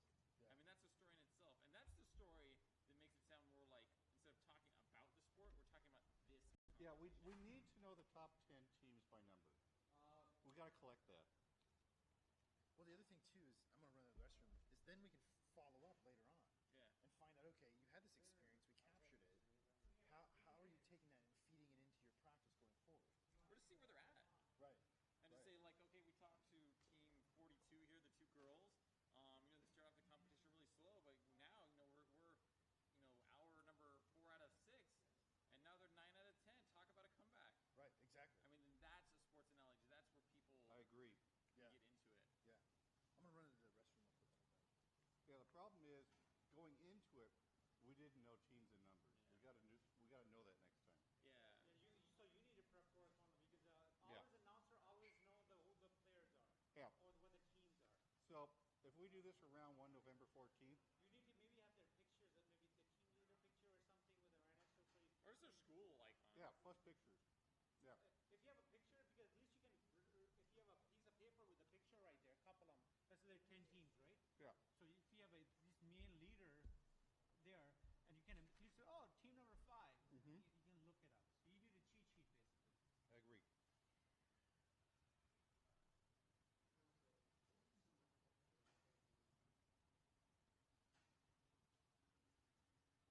you hear me over the earpiece, right? Like in the middle? Not very loud. You're not very loud. Okay. I'll adjust that.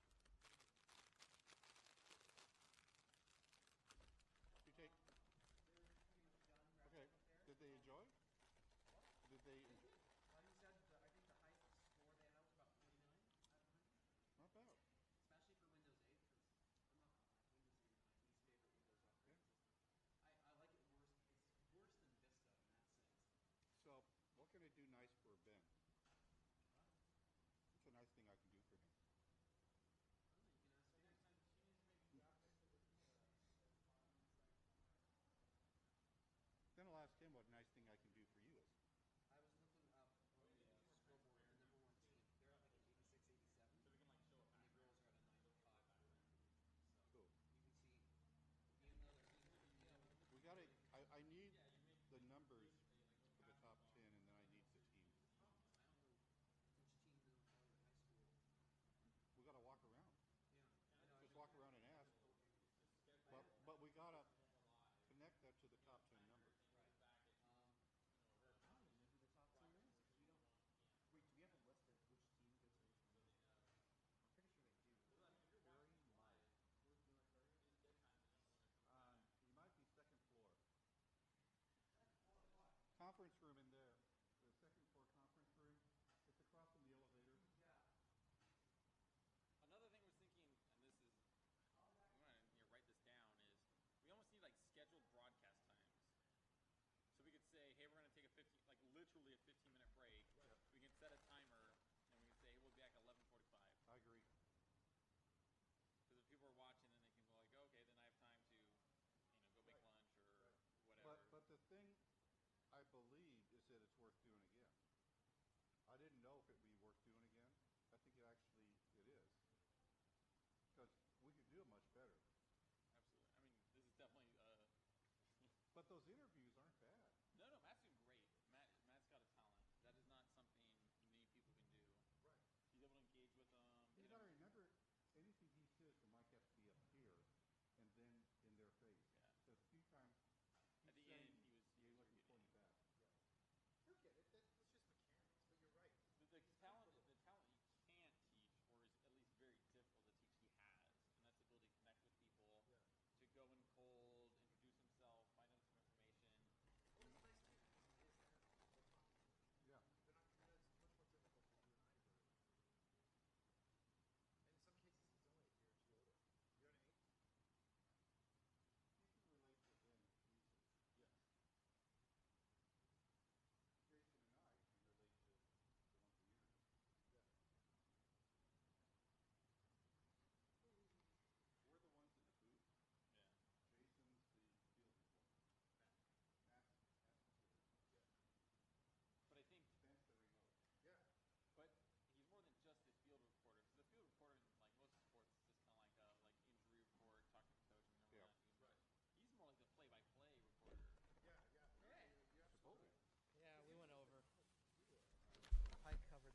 less, but then he put on his card 23, so the P card's like Well, for the water. I'll let him worry about that then.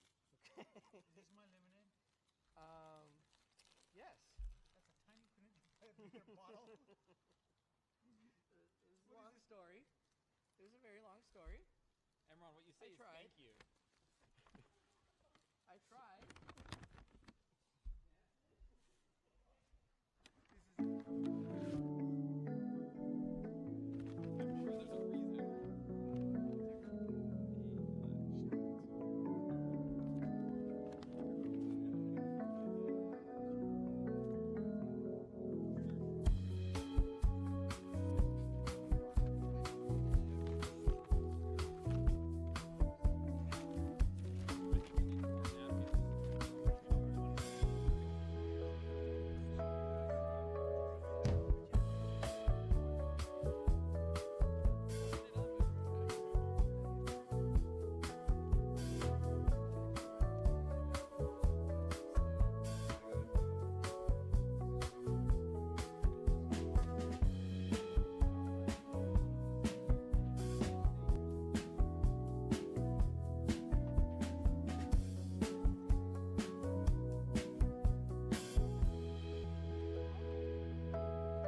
Am I going to go drive somewhere and buy my lunch?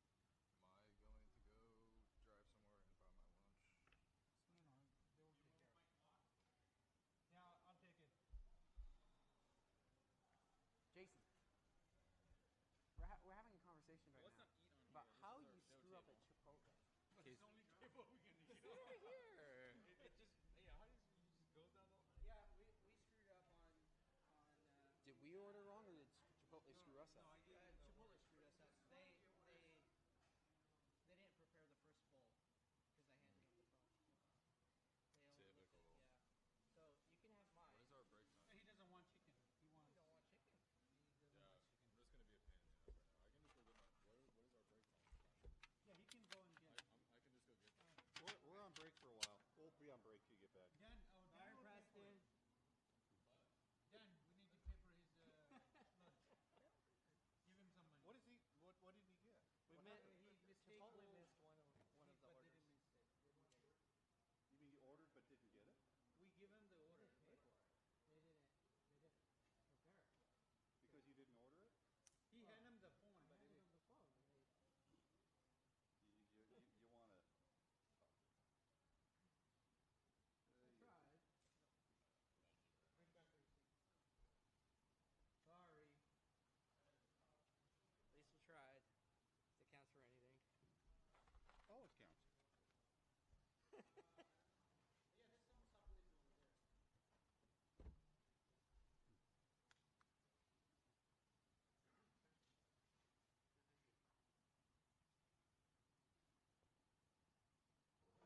No, for the people creating the stuff.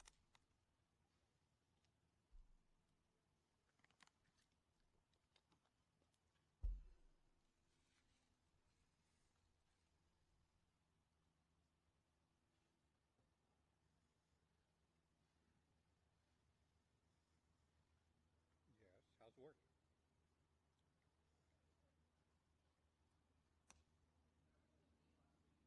Cool. Did it blow up?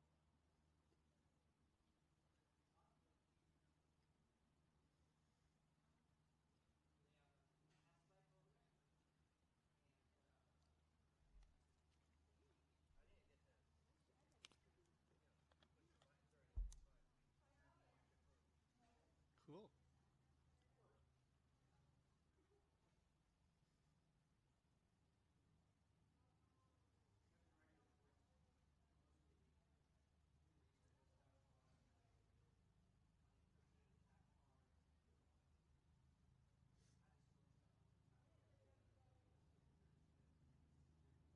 Uh-huh.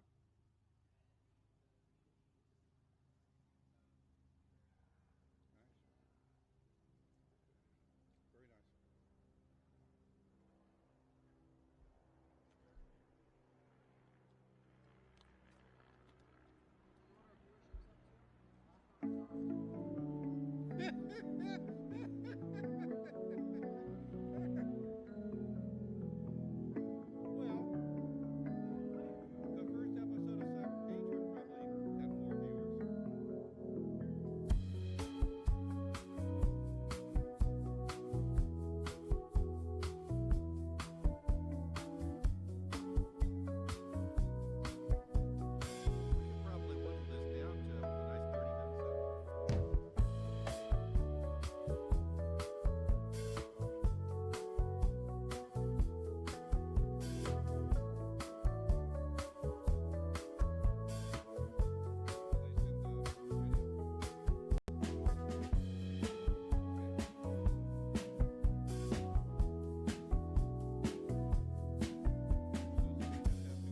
Very nice.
It's possible to do more than the weekly show.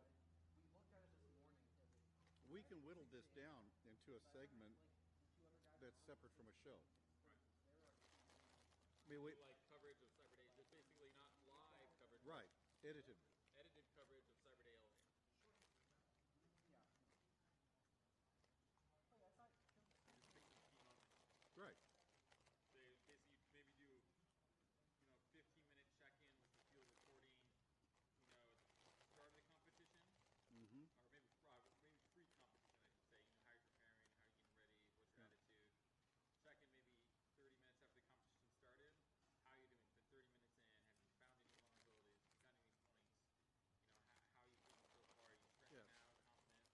if we do this for round one, we're going to drill down into the scores. We're going to know every team on the scoreboard. We're going to have pictures of players, logos of schools. That's where it takes a lot of pre-work too, because for graphics, we will need that at a week or two Right, ahead of time. right, I know.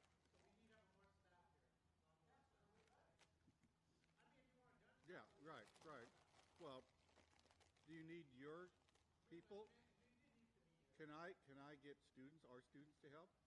Possibly. For like camera work, we could probably do that for some of the gopher type stuff. Okay, cool. Okay.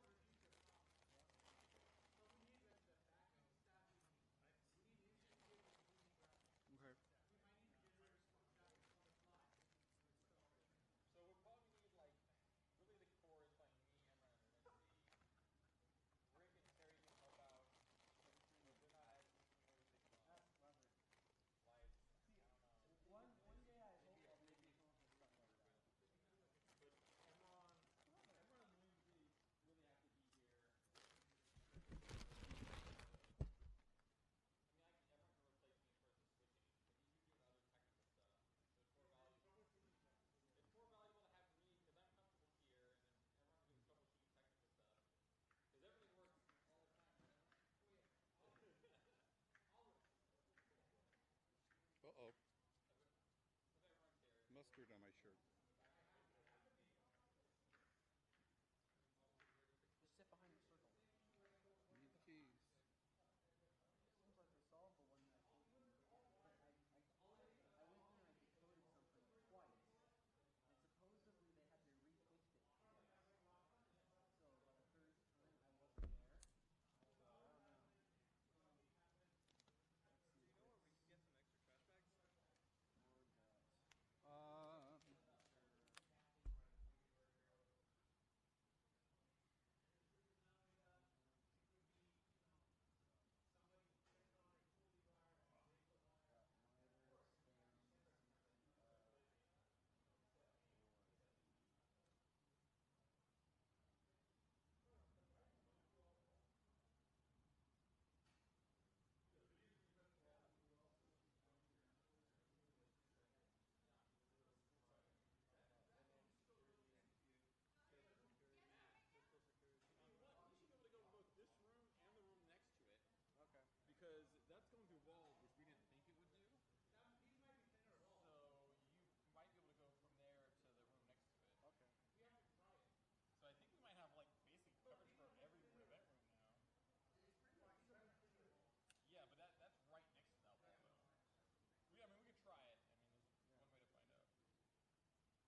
there was like some coach on coach shit talking. I know. I love Let's that. put it this way: the 4 teams right behind Franklin are all North Hollywood. Yeah. There. Do you remember the room we did that first? Including 2 teams, 1 vulnerability the first room in behind. there is the one next door. We on the air? Yeah. Sounds like First Loser. Hallway I second know. row. First and second.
We're back.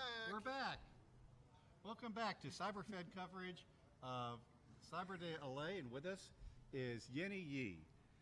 Yenny is the coach of the Franklin High School team, and Franklin, as you know from a previous Cyberfed show, has been to the finals of Cyber Patriot 4 out of the last 5 years. Welcome, Yenny. Thank you. Nice to be here. Yenny, what do you like about Cyber Patriot?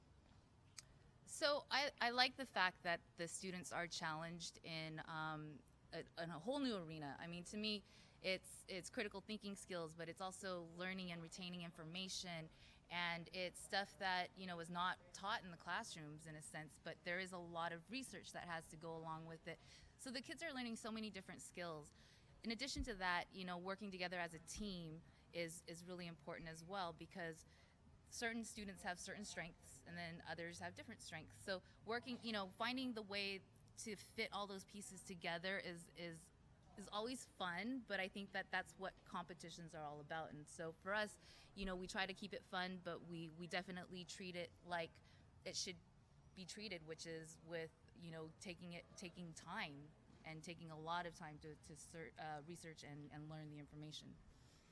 So we talk a lot about how do you form a team, how do you form a program, how do you participate, and I've always gotten the sense from your interviews that you put a lot of focus on practice. Yeah. So so for our school, we don't offer any of these courses during the day program. So a lot of the students come into our program with no prior computer knowledge. I really don't count being able to go on Facebook and being able to see emails as really understanding computers. So because of that, if we really want to be able to compete at at this level, let alone the national level, it takes a lot of practice for them because, again, it's something so new that they're learning. And I respect the fact that they don't get it, but I also respect the fact that we want to do well in the competition, not just for notoriety, but really for them, you know, if they want to learn as much as possible, they do have to put a lot of time into it. And if they're willing to come and learn and put the time into it as well, I'm willing to open up the space to be able to do that. So, how many hours per week do you think you practice on average? So right now, mind you, it's pre-round 1. We haven't even gone into round 1 yet. We have 3 hours of programming on Monday, and then we practice Tuesday and Thursday with lecture, and then Wednesdays is an open lab. So they basically just have Fridays off right now. But we do have Saturday practices that we go to, and we try to go to as many open trainings as possible. But I think the ones that work the best are really the ones that we do at school, because we have more control over what's being presented and how much time is being allocated to certain things. Well, I think Matt is with one of your teams right now. Let's see how they're doing. Matt?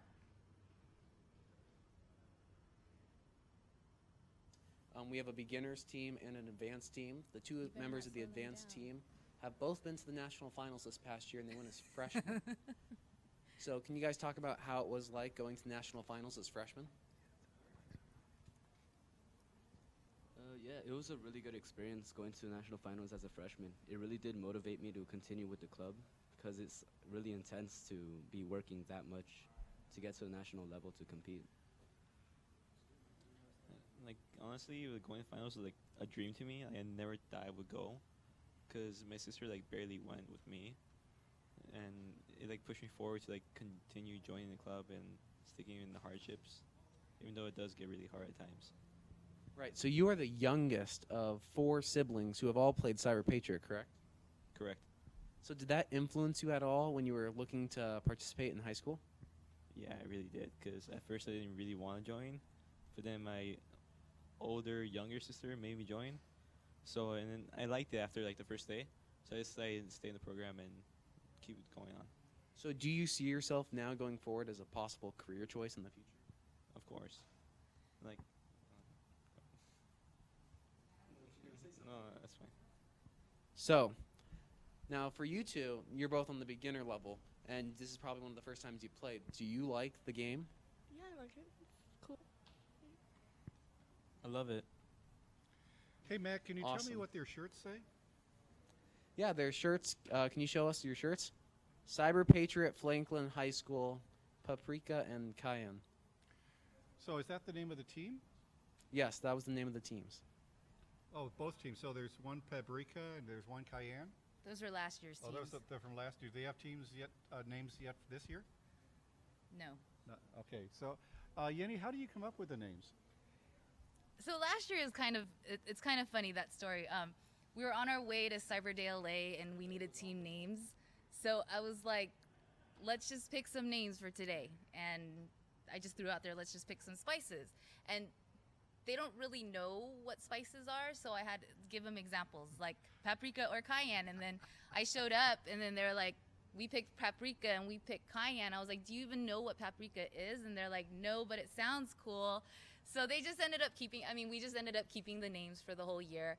I always try to pick names that are interesting, that play off of something else. The whole motif for last year's shirts were Tabasco sauce, as you can see by the design, and paprika and cayenne were spices in Tabasco, and so we have a logo on the back of our shirts that say adding flavor to the game one bite at a time. And I think in the past you've had names like Team Unbreakable. Team Unbreakable, yeah, and then we've had Thundercats. So this year we'll think of names just as exciting and fun. So when you started the first year, what was it like? The first year, well, you know, the first year was so casual in a sense. Like, we just met, that group of students they're amazing. They'll always be amazing because they were the first group, and I will have to say the first year of Cyber Patriot, there were no training modules. There was nothing out there in the sense of training. We didn't even know what an image was until the first round of competition. So what their strength was, though, that they were just hungry to learn more. They would go home and that, you know, they were gamers. So that's how we put this team together. So they were already online gaming all the time.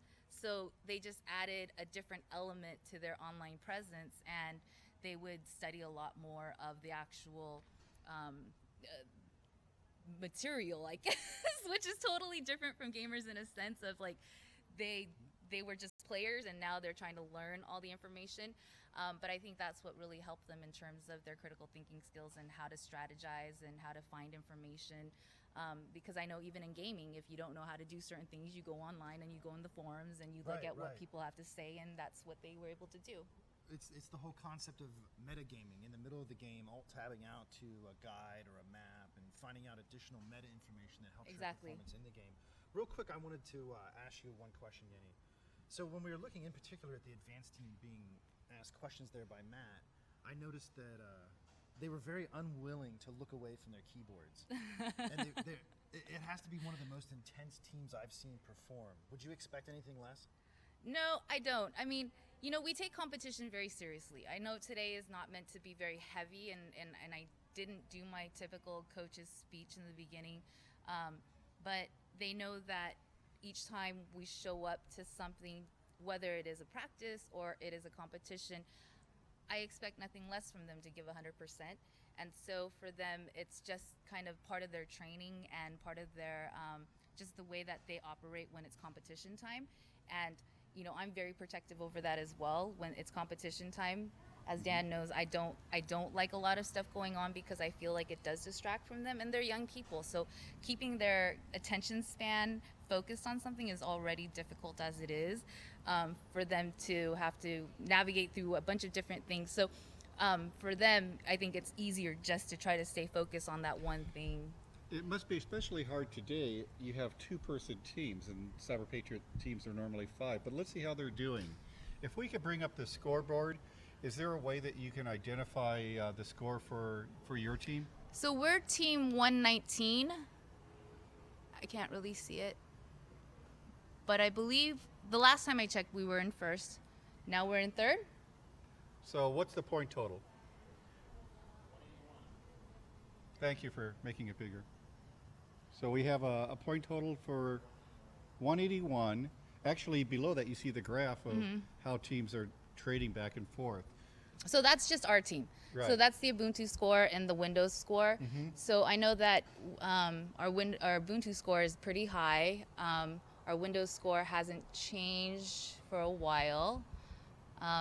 But I love the fact that they offer this information now, which wasn't available 2 years ago. Last year was the first time that they introduced that. But it really helps us as coaches be able to see where they get stuck, what's going on, who needs, you know, in terms of what aspect do they need more help in. But I thought that was a fabulous feature that Cyber Patriot added. You're not able to help them during the competition, No. but after the competition, how much detail do you go into in terms of what the challenges were, which ones they felt comfortable solving, which ones were brand new to them? Right, so we do spend a lot of time debriefing. I think that's the way that's one of the reasons why we've been able to stay strong over the years. Is our first year we had 4 seniors on the national team and 2 sophomores. So the following year, those 2 sophomores became the leaders of their cluster of students, their cohort, and then the following year they were seniors. And so each year as we groom the underclassmen, it's really through the experiences and the expertise of the older classmen that have gone to the national finals. This year, it's a little bit different because our nationals team was 3 seniors and 2 freshmen last year. So the 2 freshmen are the 2 gentlemen that you saw in the room right there. They were 9th graders last year, so now they're 10th graders, and so they're stepping into the role as leaders at a very young age. You know, Hazel in the black is still 14, Raymond is 15, and you know they're tasked with really championing and helping to run practices but they're still learning also. You know, the team that we had last year was very strong, and we had some strong players, and so I think they were able to get away with some stuff because of that, but now they don't have that anymore, so they have to really be able to shine independently. So you do a lot of team building. You do a lot of creative activities with your team, and we've talked about inspirational stories for the team, whether it's a sports story, but one of the things that you've talked about, maybe you could touch on of the importance of it, is the movie Ender's Game. that has some value to what you're trying to instill into your teams. Yeah, I mean, so there's a bunch of different relationships that happen in Ender's game. The relationship between Ender and the first team that he was a part of, and then how he had to create his own team, and then his ability to rise as a leader. I think the most important quality to have to be a strong player is confidence, and to have confidence, and then to be able to show and to lead somebody else, you just fall into that leader role, right? So I think in terms of the development of Ender, I think that's our players. They come into it and they are very naive and very they're naive. They don't really know anything, and they develop, and then they begin to see the game, and then they begin to understand how to best use each other in the sense of coming up with the result of winning. Right. Well, and I think a beautiful part of Ender's story that I see in your students there and in your explanation of their maturity and their evolution is, Ender had to learn how to not only play the game, how to build a team, how to lead a team, but he also had to wrestle with his own demons in the meantime. Right. And figure out who he really was as a character. Right. And I think that's why Ender's Game was it's so interesting to me that they picked, the whole premise is that these are kids that they picked to run these simulations, right? So what we have in terms of Cyber Patriot and in my team is that we're developing young people. It's not we're developing necessarily Cyber Patriot competitors. We are developing these young people to be competitors, so we can't ignore the fact that they're young people still developing and help them to develop. Absolutely. Dan and I talk quite a bit about this being cybersecurity, not the U.S. versus Russia, not the U.S. versus China. It really being a species level problem that, as a species, we're all in together and we're all trying to solve pretty much the same way. Right. One of the things that I believe is that, when kids play a sport, they can aspire to be playing it as a professional. And I think what's cool about Cyber Patriot is that there are people who have to do this as part of their job, is to find vulnerabilities and fix vulnerabilities and defend against attacks. So, it may be something that they're doing at 14 and 15, but this is something that adults wrestle with, so they're learning something that is an adult skill. Right, and I talked about this earlier, but critical thinking, that is applicable to every part of your life. So I get very frustrated when, there's questions that are asked. And, I don't think of any dumb questions, but I do challenge them, and I won't answer certain questions because I'm like, okay, what do you think in terms of this? Because they have to critically think. And we want we want not just our young people, but adults as well. But for me specifically, teaching young people how to critically think is so important. Again, you can apply it to any aspect. Here we're applying it to cybersecurity, but we have to be critical thinkers. We have to look at the environment around us and think about what is going on. How am I involved? What is my part? How do I change things? Well, and that's a lot of the Ender story also, is learning that not only does inspiration hide in suffering, but how do you deal with your own internal suffering and the suffering of others around you? I'm sure that your students don't necessarily coming from the top socioeconomic part of Los Angeles, so they have things they wrestle with, outside of school, and you have to get them to deal with everything else they deal with in life, and then deal with everything internal that goes on in a team. But the success that you've had is amazing. The places that your students have gone. Can you talk about a few of your success stories and how they started and where they are now? Sure. So you touched upon a couple things. Number one, the socioeconomic status of the students in terms of their families. I think what we try to teach our students and what we learn through our program is that should never be an obstacle. That should never hinder you from being successful. So it's an obstacle. So how do we get over obstacles? Well, we fight and we do what we can with what we've got, and then we make it through, right? In terms of the success of our students, so our students have gone on to UCLA, UC Berkeley, MIT, to Yale, to UC Santa Cruz, UC Irvine, and Georgetown. So we've had students that have gone on to very prestigious colleges. I would consider all of those prestigious. but more than that, I think there were students in our program that didn't envision going to college, or that didn't envision, school was not their thing. And then through what they've learned in terms of the work ethic and how to deal with things and how to approach classes, they were able to successfully navigate through high school and then find their way into a college. What I've seen, I've been out to your practices a few times, and I've been fortunate enough to come out when you've had potlucks with the parents, and it's the bonding that is amazing to me. That they may not be naturally close to each other, but the team experience, what you do with them, nurturing them and building them, really does bring them close together. Is that kind of one of the most important things that they get out of the experience, perhaps even more than just the technical skills? I think so. I mean, I believe that young people, one of the primary steps in order for them to succeed is that they need to find a place where they belong. And I think that that's why, kids join sports, or they join clubs, or they join gangs, or they, whatever it is, it's the feeling of belonging to a group.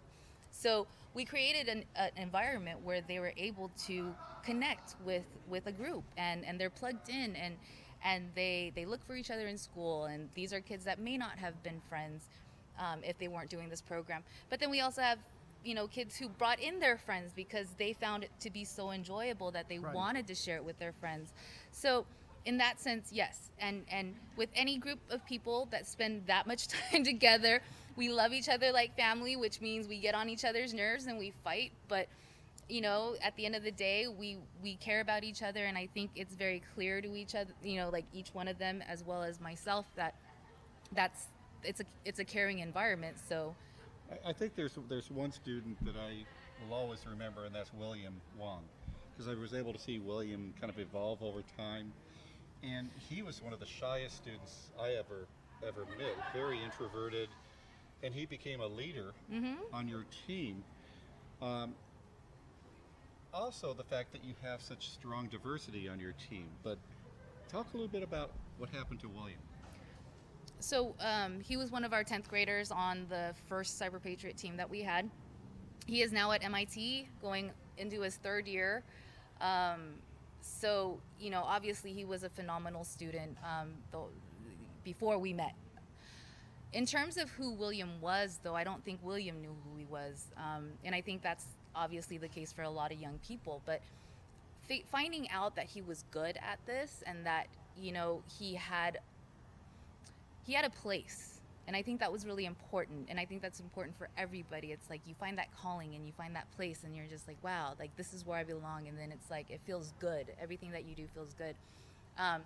He was my captain.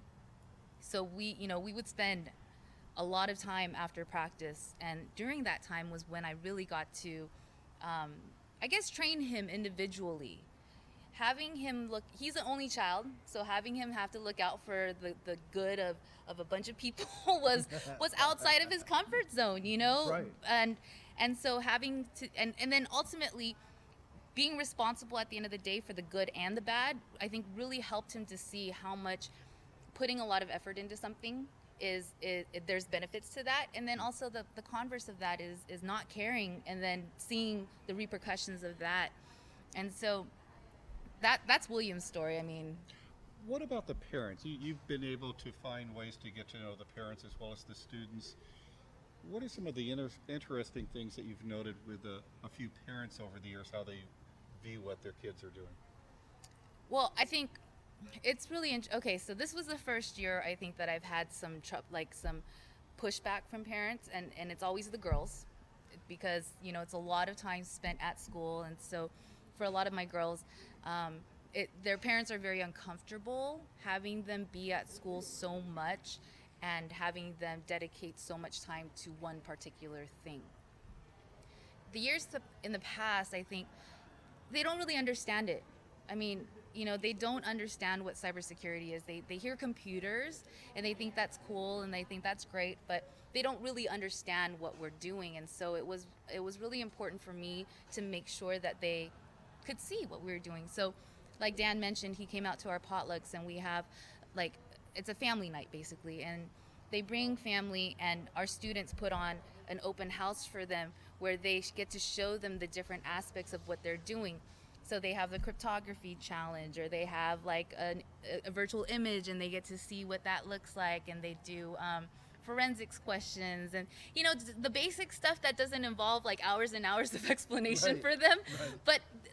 but it's fun for them, and parents walk out and they're just like, so that's what my kid has been doing for the last year, every day for 4 hours, or when they come home, that's what they're working on. And so, they really get to see that it's not just games, it's not just surfing the internet. There's real practical skills, and then having our kids go off to really good schools and having them pursue computer science as a major is, I mean, I haven't had any complaints from parents yet. Also at your school, your students do get through AP Computer Science. A lot of them do, but you don't have AP Computer Science at your school. Instead, you have a year-round program called Cyber Ops. Right. Can you talk about what Cyber Ops does and why, in a sense, that compensates for not having AP Computer Science? Right. So we just hired a programming teacher this year, so this is the first year that we've actually been able to offer any sort of computer enrichment classes during school. So for the past 5 years, our students, so AP Computer Science is not security, it's programming, right? So I don't want to misconstrue the fact that going through Cyber Patriot and our trainings and our cybersecurity program made them ready for AP Computer Science, because they're totally different topics. But what it did teach them is that there are aspects of programming that we utilize in security, whether it's writing scripts or looking at scripts. And so they take that and then they are able to self-study for it. This last year, I added programming as an aspect of our cyber ops program so that they could take the AP test at the end of the year and be successful, coupled with what they learned in the security program. In a word, I asked Jay this question too. What's the most important quality of a good Cyber Patriot coach? Passion. I mean, if you don't have the passion to want to have these opportunities for your young people, if you don't have the passion to care enough to want to compete and do well, if you don't have the passion then you're not going to wake up on Saturday morning. You're not going to stay at work till 8 o'clock and then start your other work that you have to do. You're not going to be sending emails and following up and taking phone calls and that's a second group of kids that you have to follow up every day. Why didn't you come to practice? What's going on at home? Where's your head at? It takes a lot of passion to be able to do that, or else you burn out and you get tired very quickly. And because there's no point, with the passion, you have passion because you have a point, you have a purpose, and you're trying to accomplish something. And if you don't have that, then you won't drag yourself up out of bed. You won't do all those things that you have to do. And a good coach is able to transfer that passion to the students that are playing. Yeah, I think that's a quality of passion. You can't truly have passion without someone feeling it, right? So It's infectious. it should be. I feel like true passion is that way. It should be. Thank you, Yenny. You're welcome. Thank you. You're welcome. We'll take a short break. Yay! Is that good? Yeah.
Welcome back to live coverage of Cyber Day LA by Cyberfed, the Cybersecurity Competition Federation. We have with us Jay Geringer. Jay was on earlier today, but we're seeing a neck battle in the advanced division today between Franklin High School and North Hollywood High School. Jay, is this what you expected? I was afraid it was going to be close, yeah. Right now, North Hollywood's best team and Franklin's best team are tied for first place. You know, North Hollywood and Franklin are the two teams that have been to the finals most for LAUSD as well. They are. How would you compare the approach of North Hollywood and Cyber Patriot versus Franklin and Cyber Patriot? I think Yenny at Franklin uses a lot more love than I do. I can be more that kind of guy. Now, you coached championship teams in band for many years. Yeah. Is that how you kind of honed your coaching approach? You got to do both. I mean, that's if the kids know you got to care about them. Otherwise, they're not going to work for you.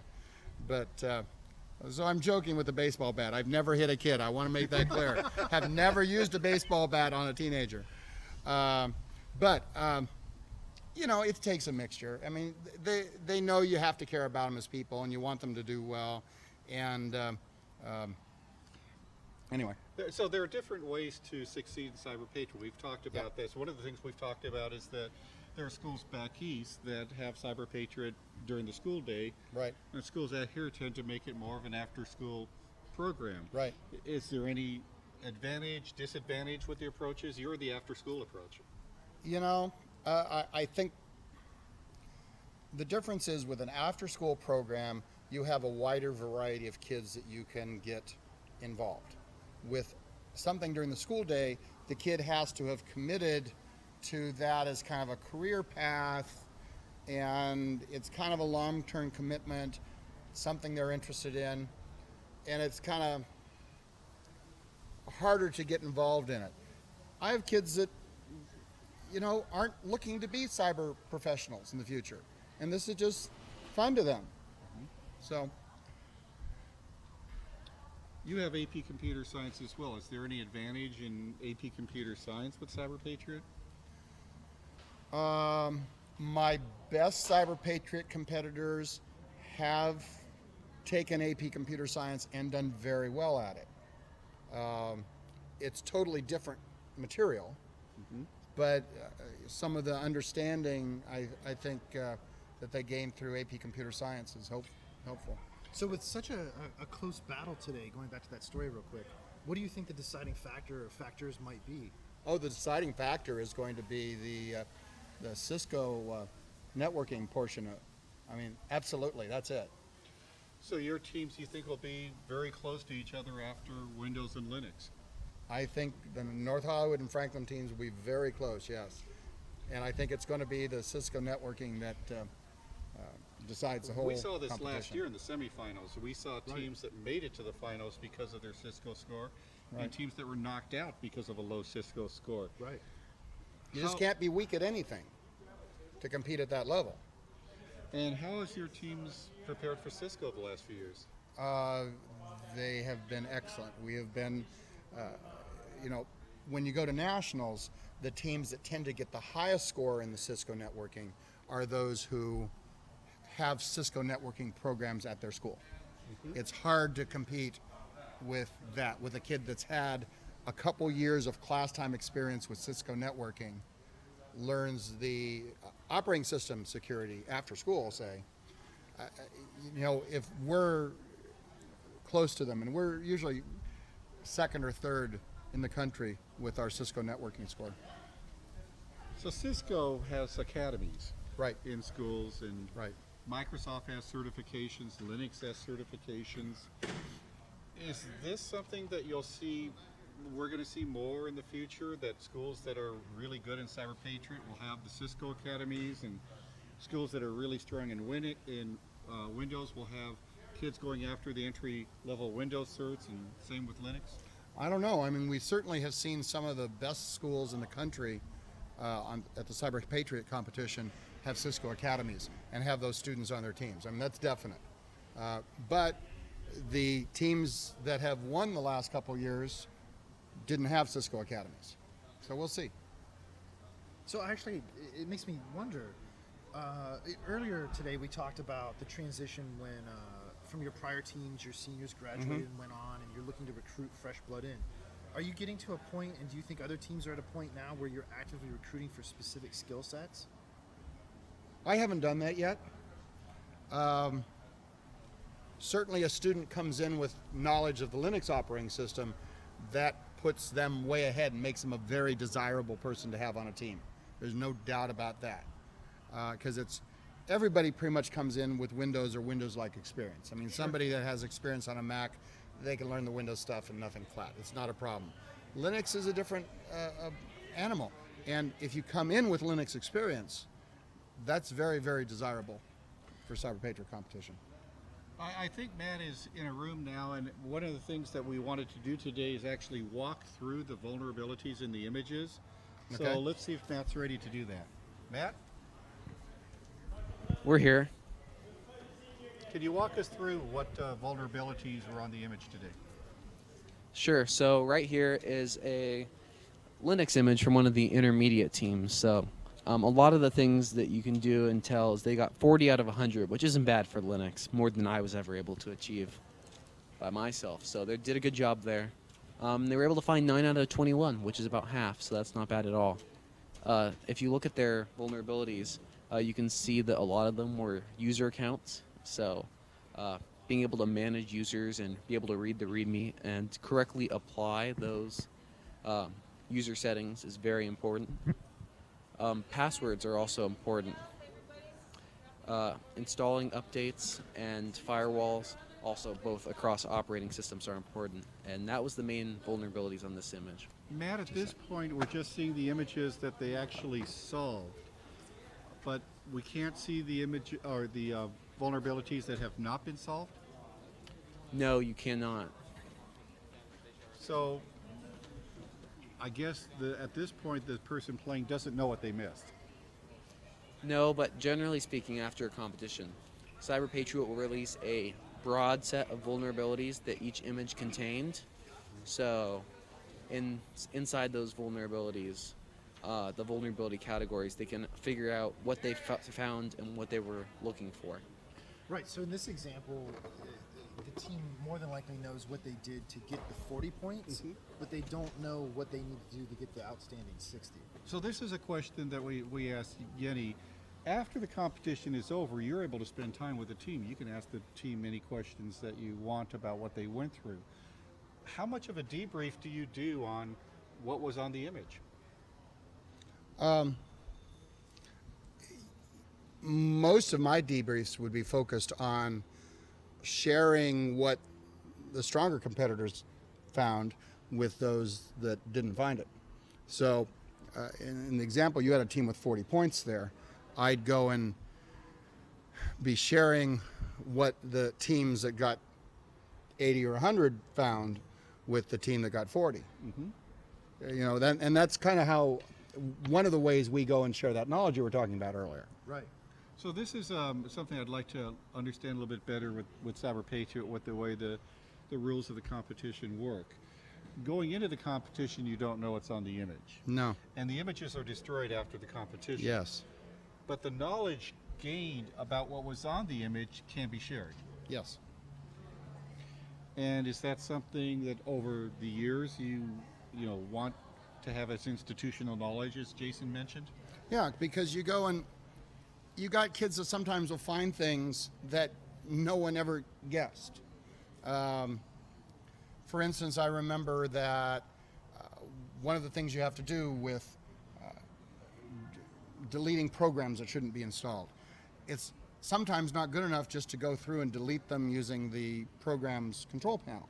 They're just stuck in the programs folder and you have to go and delete them manually too, which you really shouldn't have to do in Windows, but you know, this is Cyber Patriot and we're trying to find hidden things.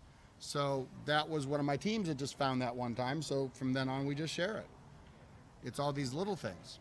Right, and then it becomes more or less of a team's checklist. It becomes part of that institutional knowledge, yeah. Yep. Will we get to a point where there just aren't any new vulnerabilities on these images? This is Windows, Dan. There's always going to be vulnerabilities in Windows. What about Linux? Linux, you know, it's a little harder on the vulnerabilities, I think, but you know, they can do things that just it's like having a document with information that shouldn't be shared, like say a list of passwords. They can go and put a list of usernames and passwords anywhere in the file system, and it's hard to find it. It's hard to automate finding that. It's just hard to do anything except to manually check for that. Now, one operating system we haven't seen in Cyber Patriot is the Mac OS. It's true. Do you think there'll come a time where Mac is part of the competition? Well, being primarily a Mac guy, I would hope so. Although I think there's less vulnerabilities there. But Apple hasn't been quite as involved in the education realm, except in selling things to education, as Microsoft and Cisco have. So, and Linux, of course, they can use whatever. But in order for the Mac OS to be part of the Cyber Patriot competition, they're going to have to be coughing up some money to the cyberpatriot.org people, I would think. I've heard that this year there may be a mobile security component to Cyber Patriot. They have had mobile in the last two finals in a small way. And so how they'll implement it again this year, I don't know. But, you know, we're seeing a little bit of that. But it hasn't been a difficult challenge. You've been doing Cyber Patriot for several years. You've been to the finals several times. Do you find that there's now a community of Cyber Patriot coaches, ones that you, if you go to the finals, you're likely to see, and do you stay in touch with them? Do you trade stories with them? There are people I know and will talk to at the finals. I don't really share with them outside of the finals, but there's certainly people that I chat with and have a good time with. We have a shared background, and so I don't know if I really answered your question, but I think we're ready for another view of what Matt's doing. Matt, what's up? All right, so we have a team here who's going to kind of walk us through some of the broader vulnerabilities that they found in the competition. And we're going to start with Windows. So what did you find kind of overall in the Windows image? There were a couple of vulnerabilities, mostly just unwanted users or unwanted or misplaced admins, so you had to fix those. And then there were also some file sharing, but then you didn't really get points for that, but it's like basics to do. And there are also some service vulnerabilities where you would have a malicious service running, potential for hacking and stuff. And then there was one specific toolbar removal, which was really significant because they asked you for your credit card number, and that's not very good. I mean, you would want to remove that, so that was one particular vulnerability. There were also a couple of malicious programs that were installed in the image, as well as a malicious process running in the background that you had to find the file and delete it. That's awesome. Good job. And then what kind of broad vulnerabilities did you find on the Linux image? Well, just like Windows, there were user vulnerabilities. Like some of them weren't supposed to be the higher, like the administrators, and some of them weren't even allowed to be part of the system.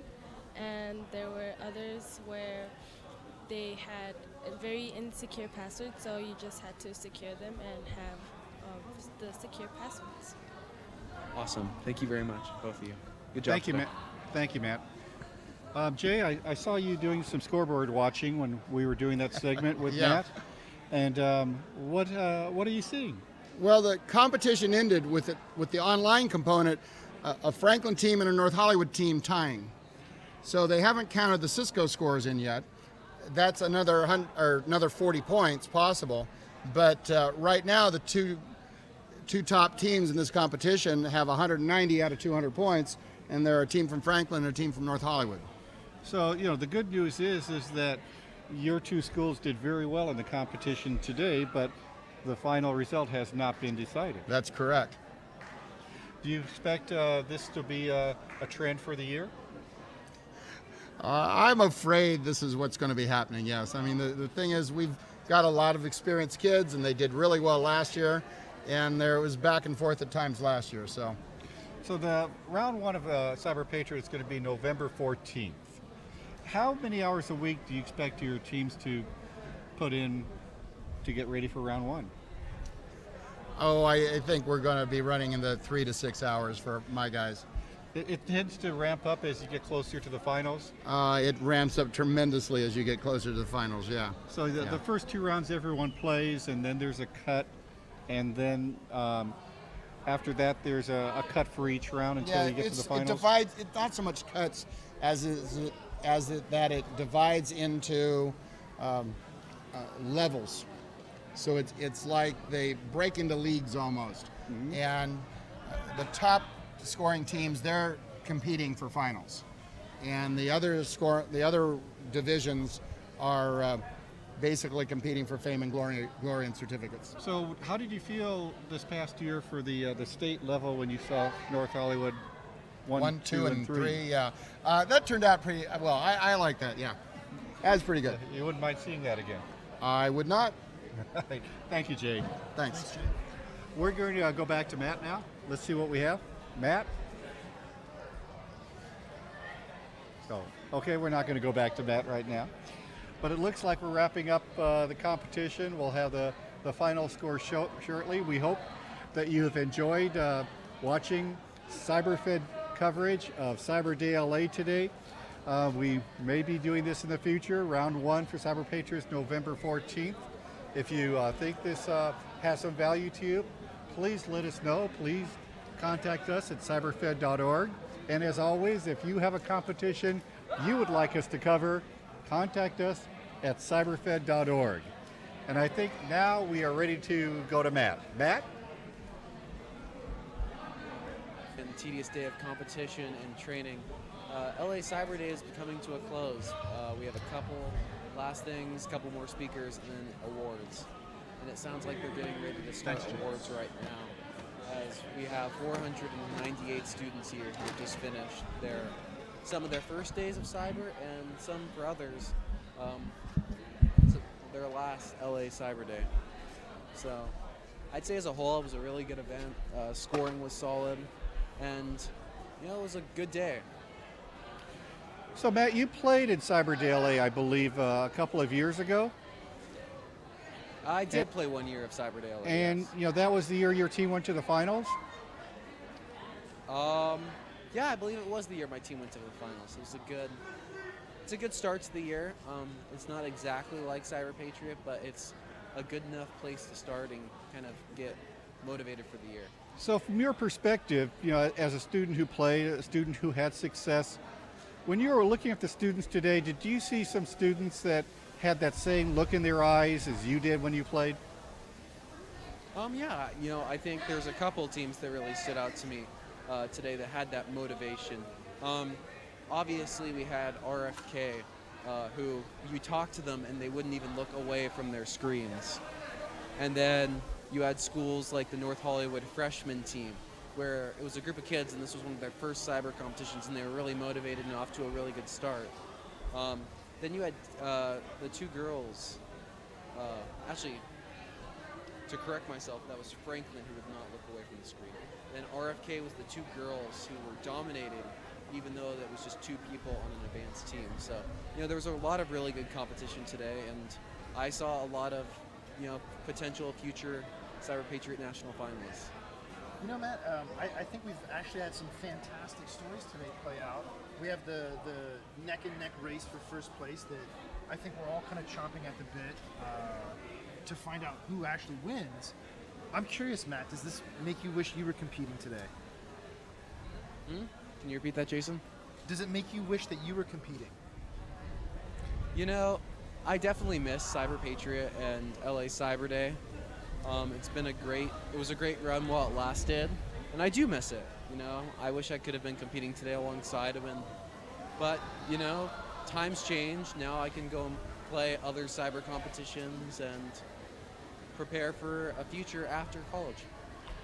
So Matt, you're playing in competitions now. I know you were actually playing in MITRE CTF yesterday and at 4 a.m. this morning. What is it that you like about these cybersecurity competitions? One of the biggest things I love about cybersecurity is the challenge.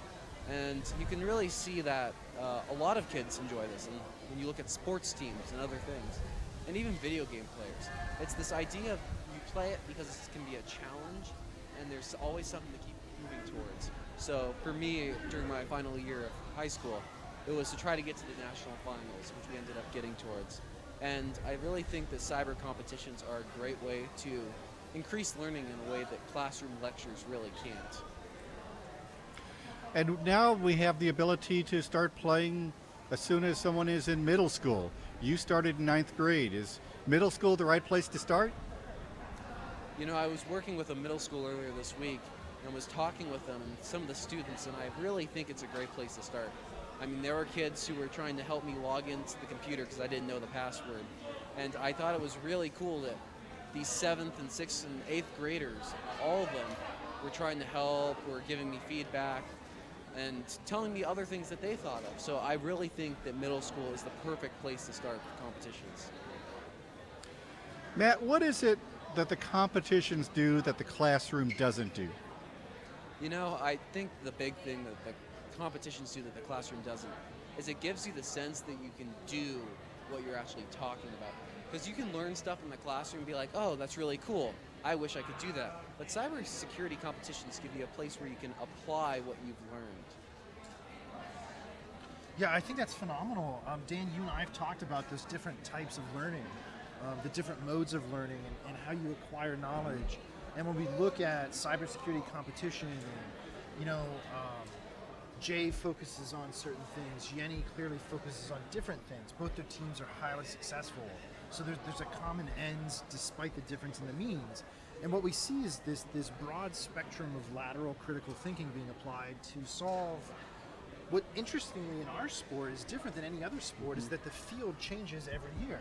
Yeah. Cyber Patriot is Cyber Patriot, and the rules of Cyber Patriot remain constant. However, the field upon which you play changes. So you have to be able to adapt. You have to be able to be flexible, and you have to be able to think laterally and critically in order to solve those problems. Yeah, it's like if you're the one trying to score on the Cyber Patriot football field, you don't know who you're up against because that changes each time. What those vulnerabilities are never the same from image to image. Yeah, and to continue with some of those analogies, part of what excites me now, I no longer play, I no longer coach, but I watch. And part of what excites me is what excites me about watching boxing or MMA is that everybody has a puncher's chance. Sure, right now it's North Hollywood and Franklin, but it could be Reseda. We saw that with CCDC and the team from ITT Tech. Right. Came out of nowhere and started to win. And I find that very compelling. I find it very fascinating. Yeah, I really think that if you have the right ingredients, the CSTP method, I think anyone who applies that method has a chance to go to the finals of Cyber Patriot. Yeah, and I think as long as you have the champion, as long as you have the support, and you can find the right chemistry in that team, it is simply a matter of time. It's simply a matter of practice. Matt, what is it that you liked about your team the year that you went to the finals? What do you think made your team that good? Well, there were two main things I would say made the team that year. Number one was the friendship and bond that we formed, because we'd all been competing together for most of us 2 or 3 years at the time. So when you got to that finals round and the semifinals, it was a really strong team, and we were working together probably 3 or 4 days a week for 2 hours a day.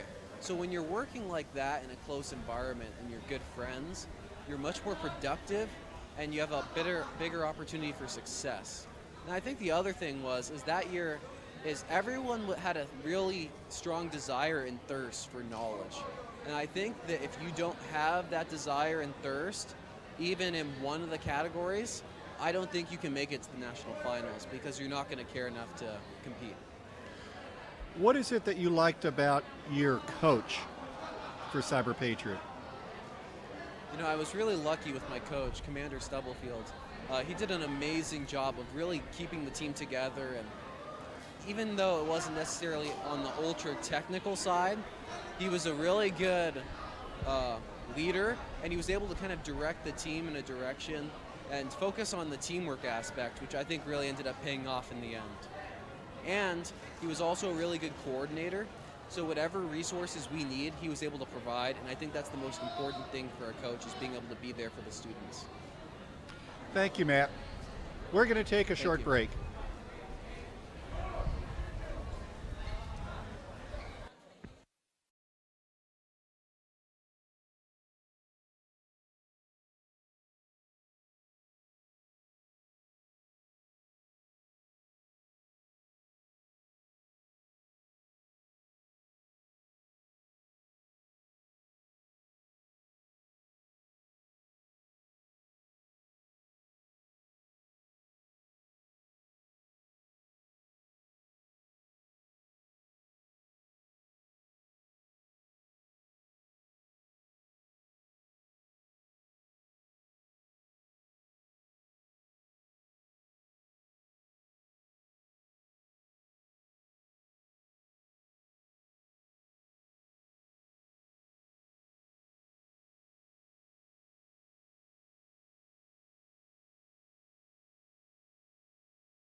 Okay, we're back now for our final segment, Cyberfed coverage of Cyber Day LA 2015.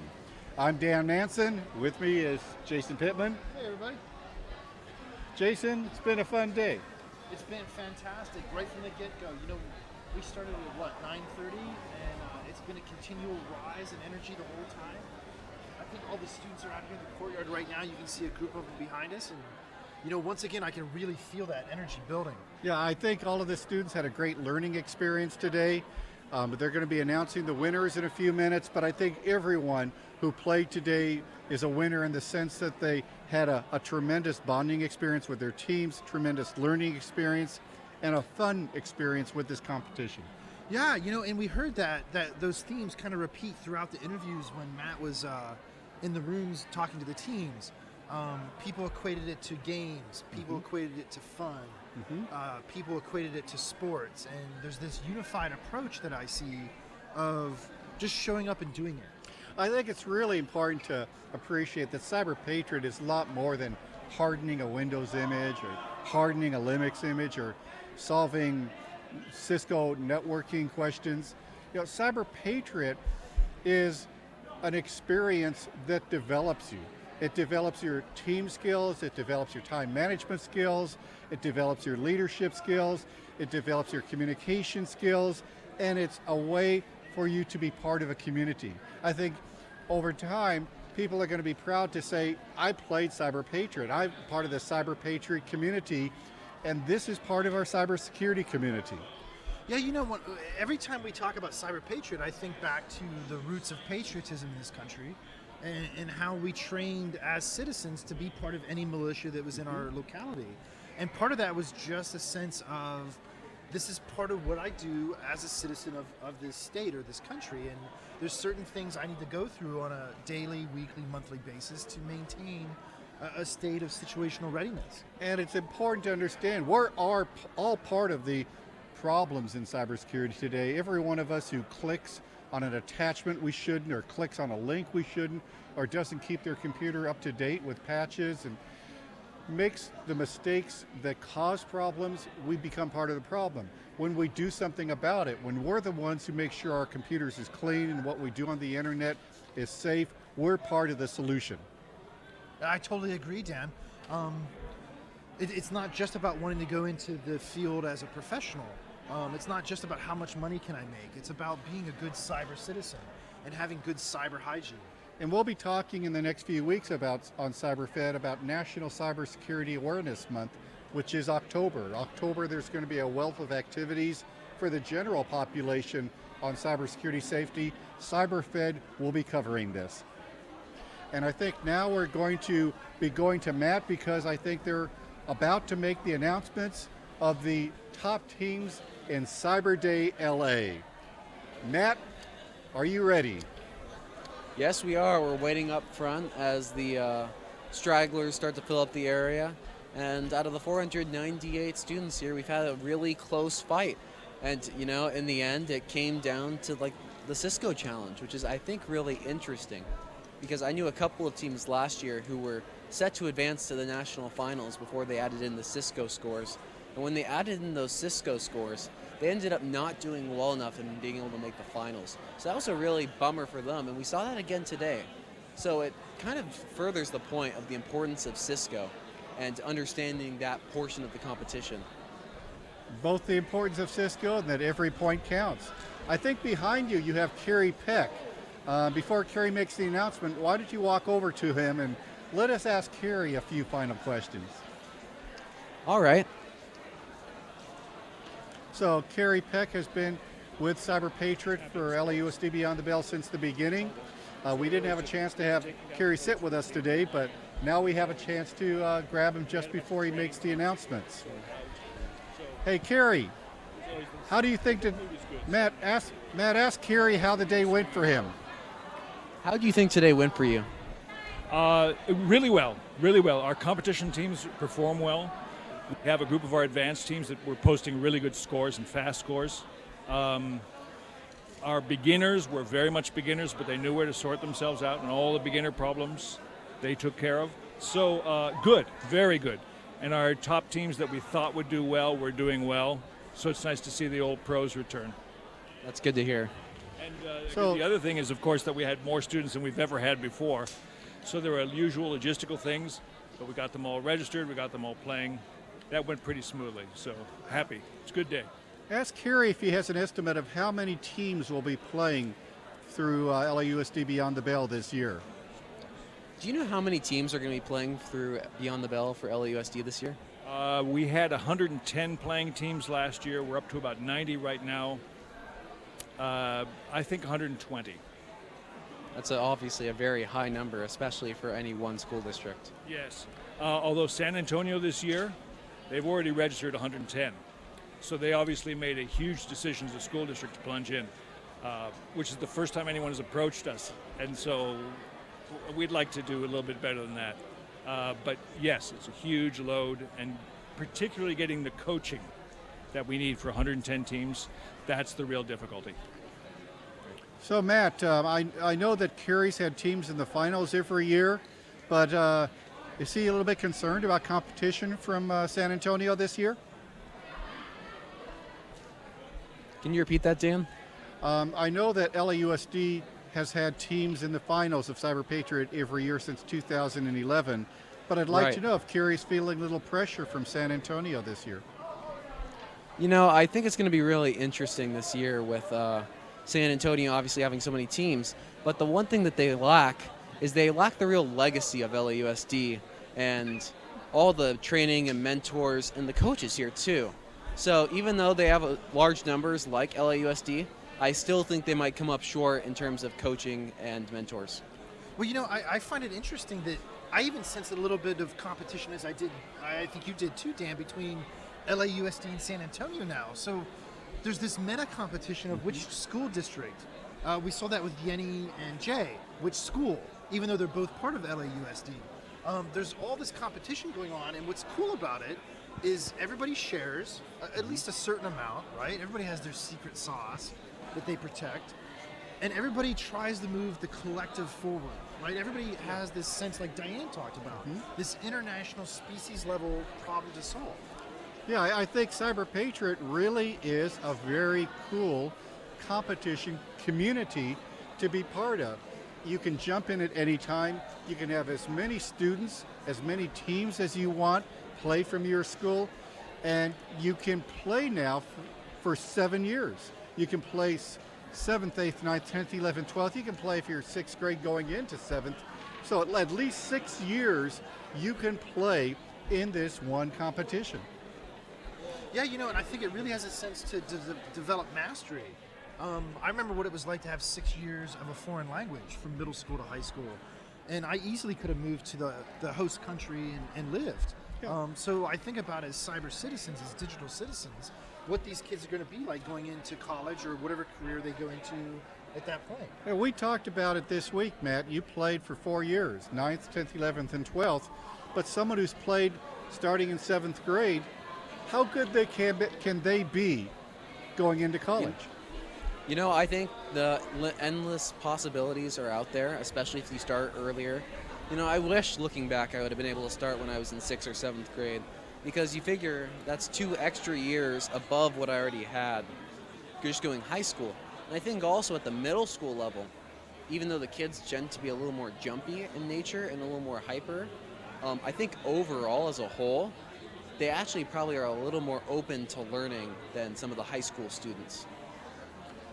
So when you started in Cyber Patriot, I know that it's a much tougher game now. Do you expect it to get harder every year, or are we going to get to a point where you can't make the images harder to solve? Well, do we have growth in terms of the complexity of the competition ahead of us?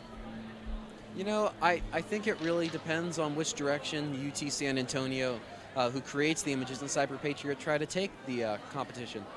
The competition right now is stable and strong, but I think honestly they can grow it, and I think they're going to have to probably continue to develop tougher challenges and different parts to add to the competition to really differentiate a new level of difficulty for the teams that had this experience going through middle school and coming through at the end of high school after 6 years. and seeing a lot of different images and vulnerabilities across the board, I really think that you're going to have to develop and grow the competition, or else kids will get bored, and I think we might lose some, which is a tragedy considering the amount of labor in the workforce gap. So We we'll asked see. both Yenny and Jay, what is it that the single most important quality a coach should have? We The would single like to most- ask. No, we would like to ask you, as a player, what do you think was the most important quality for you as a player to succeed in Cyber Patriot was? I would say curiosity, because I think a lot of learning in cyber, you can only learn so much in classes and going through books or playing competitions. A lot of it has to be learned outside of it, and you really have to have that curiosity to want to learn and grow your skills to be able to succeed and do well in these competitions. Is curiosity something that can be taught in a classroom, or is it really something that comes from within? Is it something that a person chooses to have? I think it really does come from within. I don't really think you can teach curiosity. I mean, you can obviously show someone something and try to get them interested, and from there they can develop a curiosity, but I don't really think you can teach it. I think it's something that you really have to have, and I think most people have a curiosity for one thing or another, whether it's cyber or whether it's baseball or whether it's an academic subject or a principal or teaching something. It all depends, but I really think that curiosity is from within, not taught. So having the curiosity comes from within, comes from the person, but nurturing the curiosity, to me, it's needed that you have people that are willing to nurture that and support that and encourage you to express your curiosity. Yeah, and I think that's a trait of the best coaches that we have, and a lot of those coaches, I think, come from LAUST. Obviously, we've seen how successful schools like North Hollywood and Franklin have been over the past years. I think that's largely because the coaches for those teams enabled their students and nurtured their students to grow and fill that curiosity in a way that was beneficial and helped them grow. Yeah, what's interesting is we have like 500 examples here, Dan, of curiosity not killing the cat. Mm-hmm. Matt, I know that you had the opportunity now to interface with companies that are involved in Cyber Patriot. It seems that every year there are more companies that want to support Cyber Patriot. What advice do you have for a cybersecurity or an IT company that wants to become involved in Cyber Patriot? If you were to give an elevator speech to them on what's the value of them supporting Cyber Patriot and getting the opportunity to develop talent at a younger age, what would your elevator pitch be? I really think it comes down to the benefit both to them and to the students that it provides. Because if they provide technical mentors or support to Cyber Patriot, those students and teams are going to benefit from that and grow. And therefore, when they grow, they're going to become better and better and smarter. So by the time they get to the workforce, they're going to have some of the necessary skills they need to go into a cybersecurity position. And they're always going to be able to remember that company or organization helped them along the way. And they might even be curious enough and involved and ready to go work for that company. So I would say it opens up doors for both the student and the company. So do we have a sports analogy here where, if you're playing for the high school football team and the local pro football team or the colleges around there come out and want to talk to you during the season and want to support you during the season, and maybe there are companies that want to provide equipment for your team or provide some type of mentorship, that makes a difference in the decision that you make as a player? Yes, I think it really does. So tell me, if there's a company today that you think has the opportunity to really jump in and support Cyber Patriot but hasn't done it yet, what company would that be for you?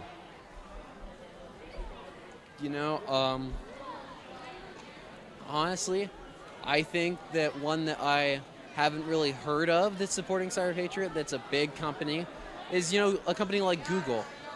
You have thousands of users, and we see all this information in the news, and Google is one of the large, I would say, central hubs of information on the internet. And I'm sure they have plenty of applicants each year, but I think the benefit for them to have Cyber Patriot competitors would be even more beneficial to them. And maybe it's an opportunity for Google to have a new test bid for their products. Yeah, I agree. You know, it's a very interesting relationship, and I would say both the company and the students would benefit from any relationship in Cyber Patriot. Well, you know, it's interesting because it starts to kind of come back to what Yenny was talking about with the Ender's Game analogy and how Ender and kids' involvement in their training actually wasn't training. It was the offensive action taken by the humans against the alien species. And there is a real opportunity when you look at technology like Duolingo is an application that helps you learn a foreign language, and it does it by using real documents that real companies need translated.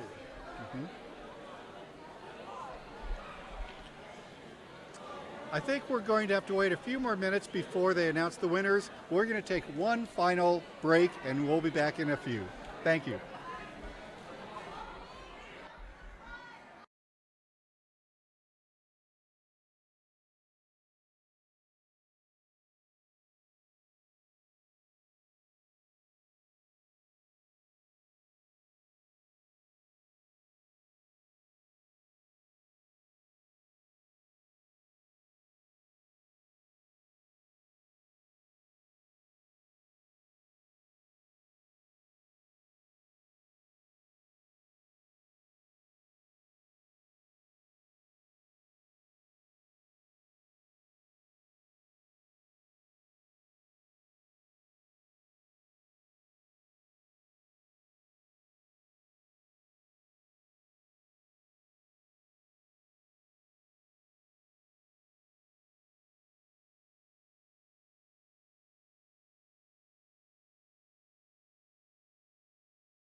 We are back for the final segment of Cyberfed coverage of Cyber Day LA 2015, live from Cal Poly Pomona.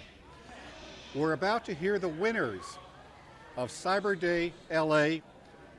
Let's go to Carrie Peck, who will be announcing the winners.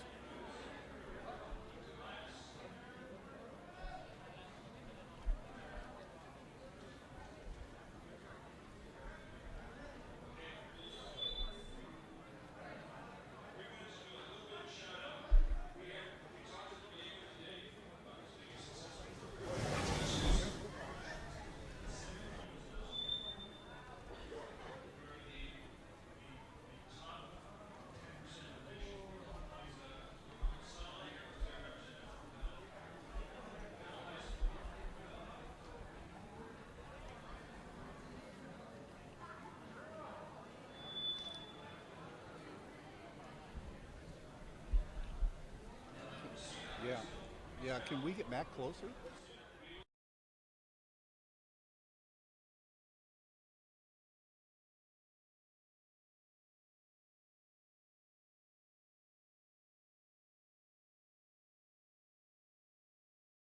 RFK, RFK. RFK? You'll take it? Oh, that's high school. High school.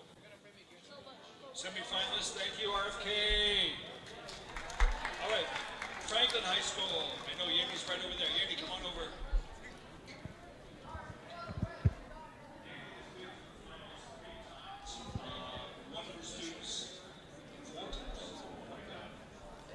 So right now we are going through and awarding commemoration awards to the people who had teams or were students in the semifinals and finals last year.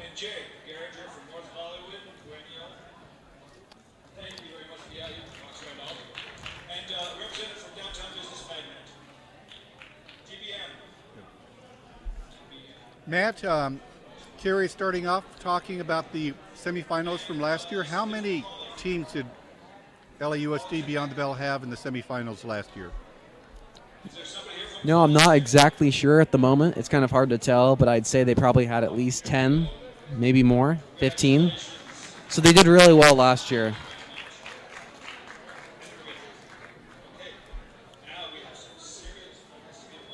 Did you get to the semifinals one year without going to the finals? Yes, my team ended up making it to the semifinals, I believe, 2 years and not making it to the finals, and then 1 year we didn't make it to the semifinals. So what's the difference you're feeling about making semifinals versus making finals? You know, I think the big difference is just preparation and being ready. So right now we have third place, Canoga for the beginners category, Canoga High School. So this is the beginner for Cyber Day LA today. Yes, this is beginners third place. Beginners third place was actually a one-man team. Fantastic. Look at the potential. I couldn't agree more. Second place is Sun Valley High School for the beginner division. Great to see Sun Valley. Well, at the same time, Dan, I think it's interesting to note that everybody is cheering for these students. Everyone is cheering for each other. Yeah, that's a really unique thing about this program, and specifically Beyond the Bell with LAUSD, is they're all really supportive of each other, and they're honestly treated a lot like royalty. I remember when North Hollywood won the national finals, they came home, and they had a full gym of people cheering, with cheerleaders, and they walked down the middle, and they were like superheroes. So it's really cool to see this with this program. Are we about to announce the intermediate winners? No, we're about to announce the beginner winners. Okay. You mean for first place?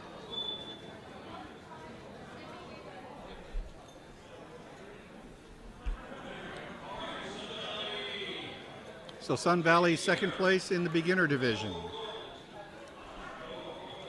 And first place is North Hollywood Gold, which was the group of 4 young boys that we, all 9th graders, first year competitors that we interviewed earlier today. They were doing really well, and you can just see the curiosity and I think this team has a lot of potential over the next 3-4 years. They certainly do. They probably will be playing together for another 3 years. So if they can take first place in the beginner division this year, imagine where they're going to be going the next 3.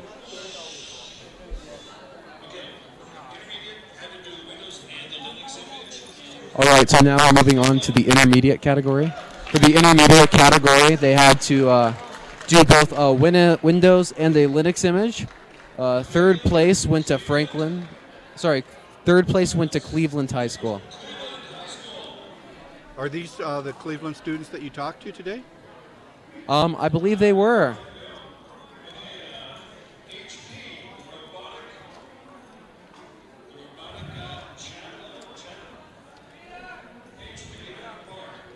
Second place goes to Huntington Park High School. Great for Huntington Park. Wonderful showing.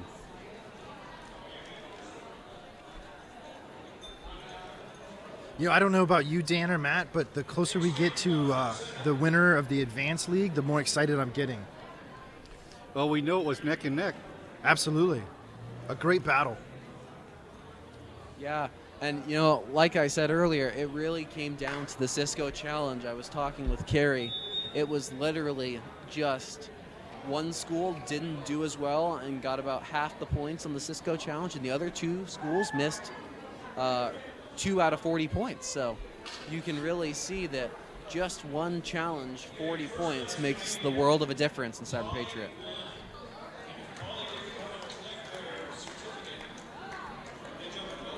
Matt, which school did Kerry just announce? He just announced first place, which is Poly 1. Great job, Poly 1. And now we're moving on to the advanced category.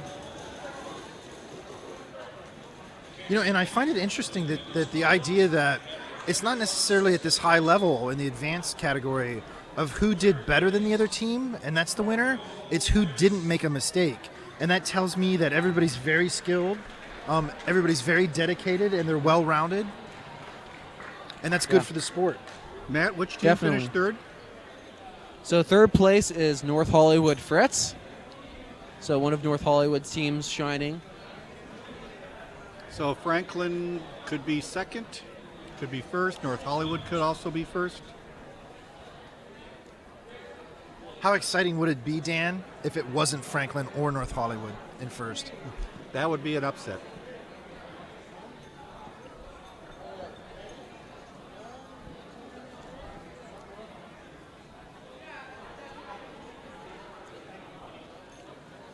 All right, so we're moving on to second place in the advanced division. If my cell phone hadn't died several hours earlier, I would text Uncle Jimmy right now and ask who he has. Franklin Saber, second place. Great job, Franklin.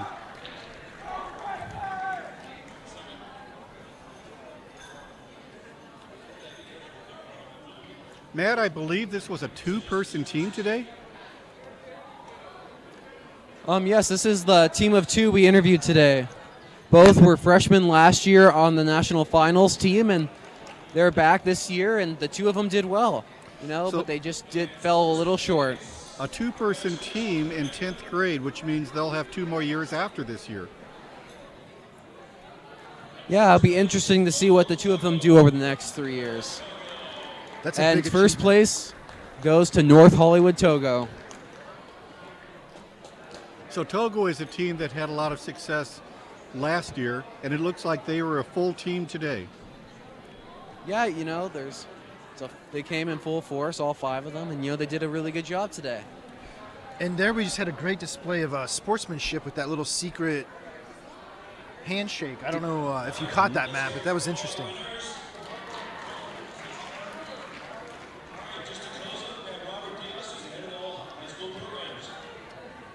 Good for them.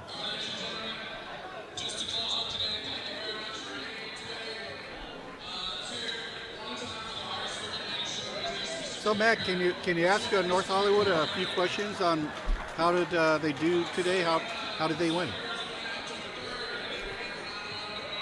So I'm here with the North Hollywood team, like you were saying. And what do you guys think made the major difference today in your success in winning the Advanced Division?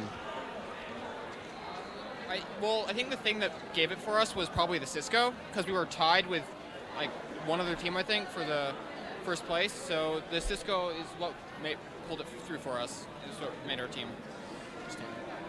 Yeah, I was able to get the scores a little bit. You guys got a 38 out of 40 on Cisco. That's a really good score. And I think one of the other teams had the same score. But the other team, you were able to edge out using Cisco. How'd you guys do on the Windows and Linux challenges? Well, we got 100 on Windows and 90 on Linux, so I think we did pretty well. That's outstanding. How are they going to celebrate, Matt? Udwin too. I think one of them might have been a kernel upgrade, which I didn't have time to do because the internet here is kind of slow. But we did okay. 190 out of 200, and you consider yourself you did it okay? Well, another team got 100 on Ubuntu, so and 90 on Windows. So. Well, no one's perfect, so. How are they going to celebrate, Matt? How are you guys going to celebrate? Who's going to Disneyland? They're saying they're happy and they don't need to celebrate. So back to more training, I'm guessing. So how do they like their chances this year in the regular season? How do you guys think you're going to do this season? I think we might make it to nationals this year. We didn't last year. We were kind of close, but I think we can do it this year. Did you hear that, Dan? Yes, we wish them the best success for this year, and we would love to see them in the finals. Yep, we would definitely love to see you in the finals next year, that's for sure. Thank you very much. Good All job. right, thank you, Matt. Thank and you. this wraps up our coverage from Cal Poly Pomona, Cyberfed coverage of Cyber Day LA 2015. We'd like to thank our Media Vision crew.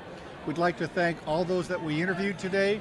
And I'd like to give a big shout out to Matt for being such a fantastic roving reporter.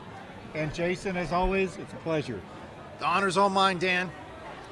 Thank you. We look forward to seeing you on Cyberfed on the weekly show, and we hope to be covering round 1 of Cyber Patriot 2015-16. See you, everybody. Bye-bye.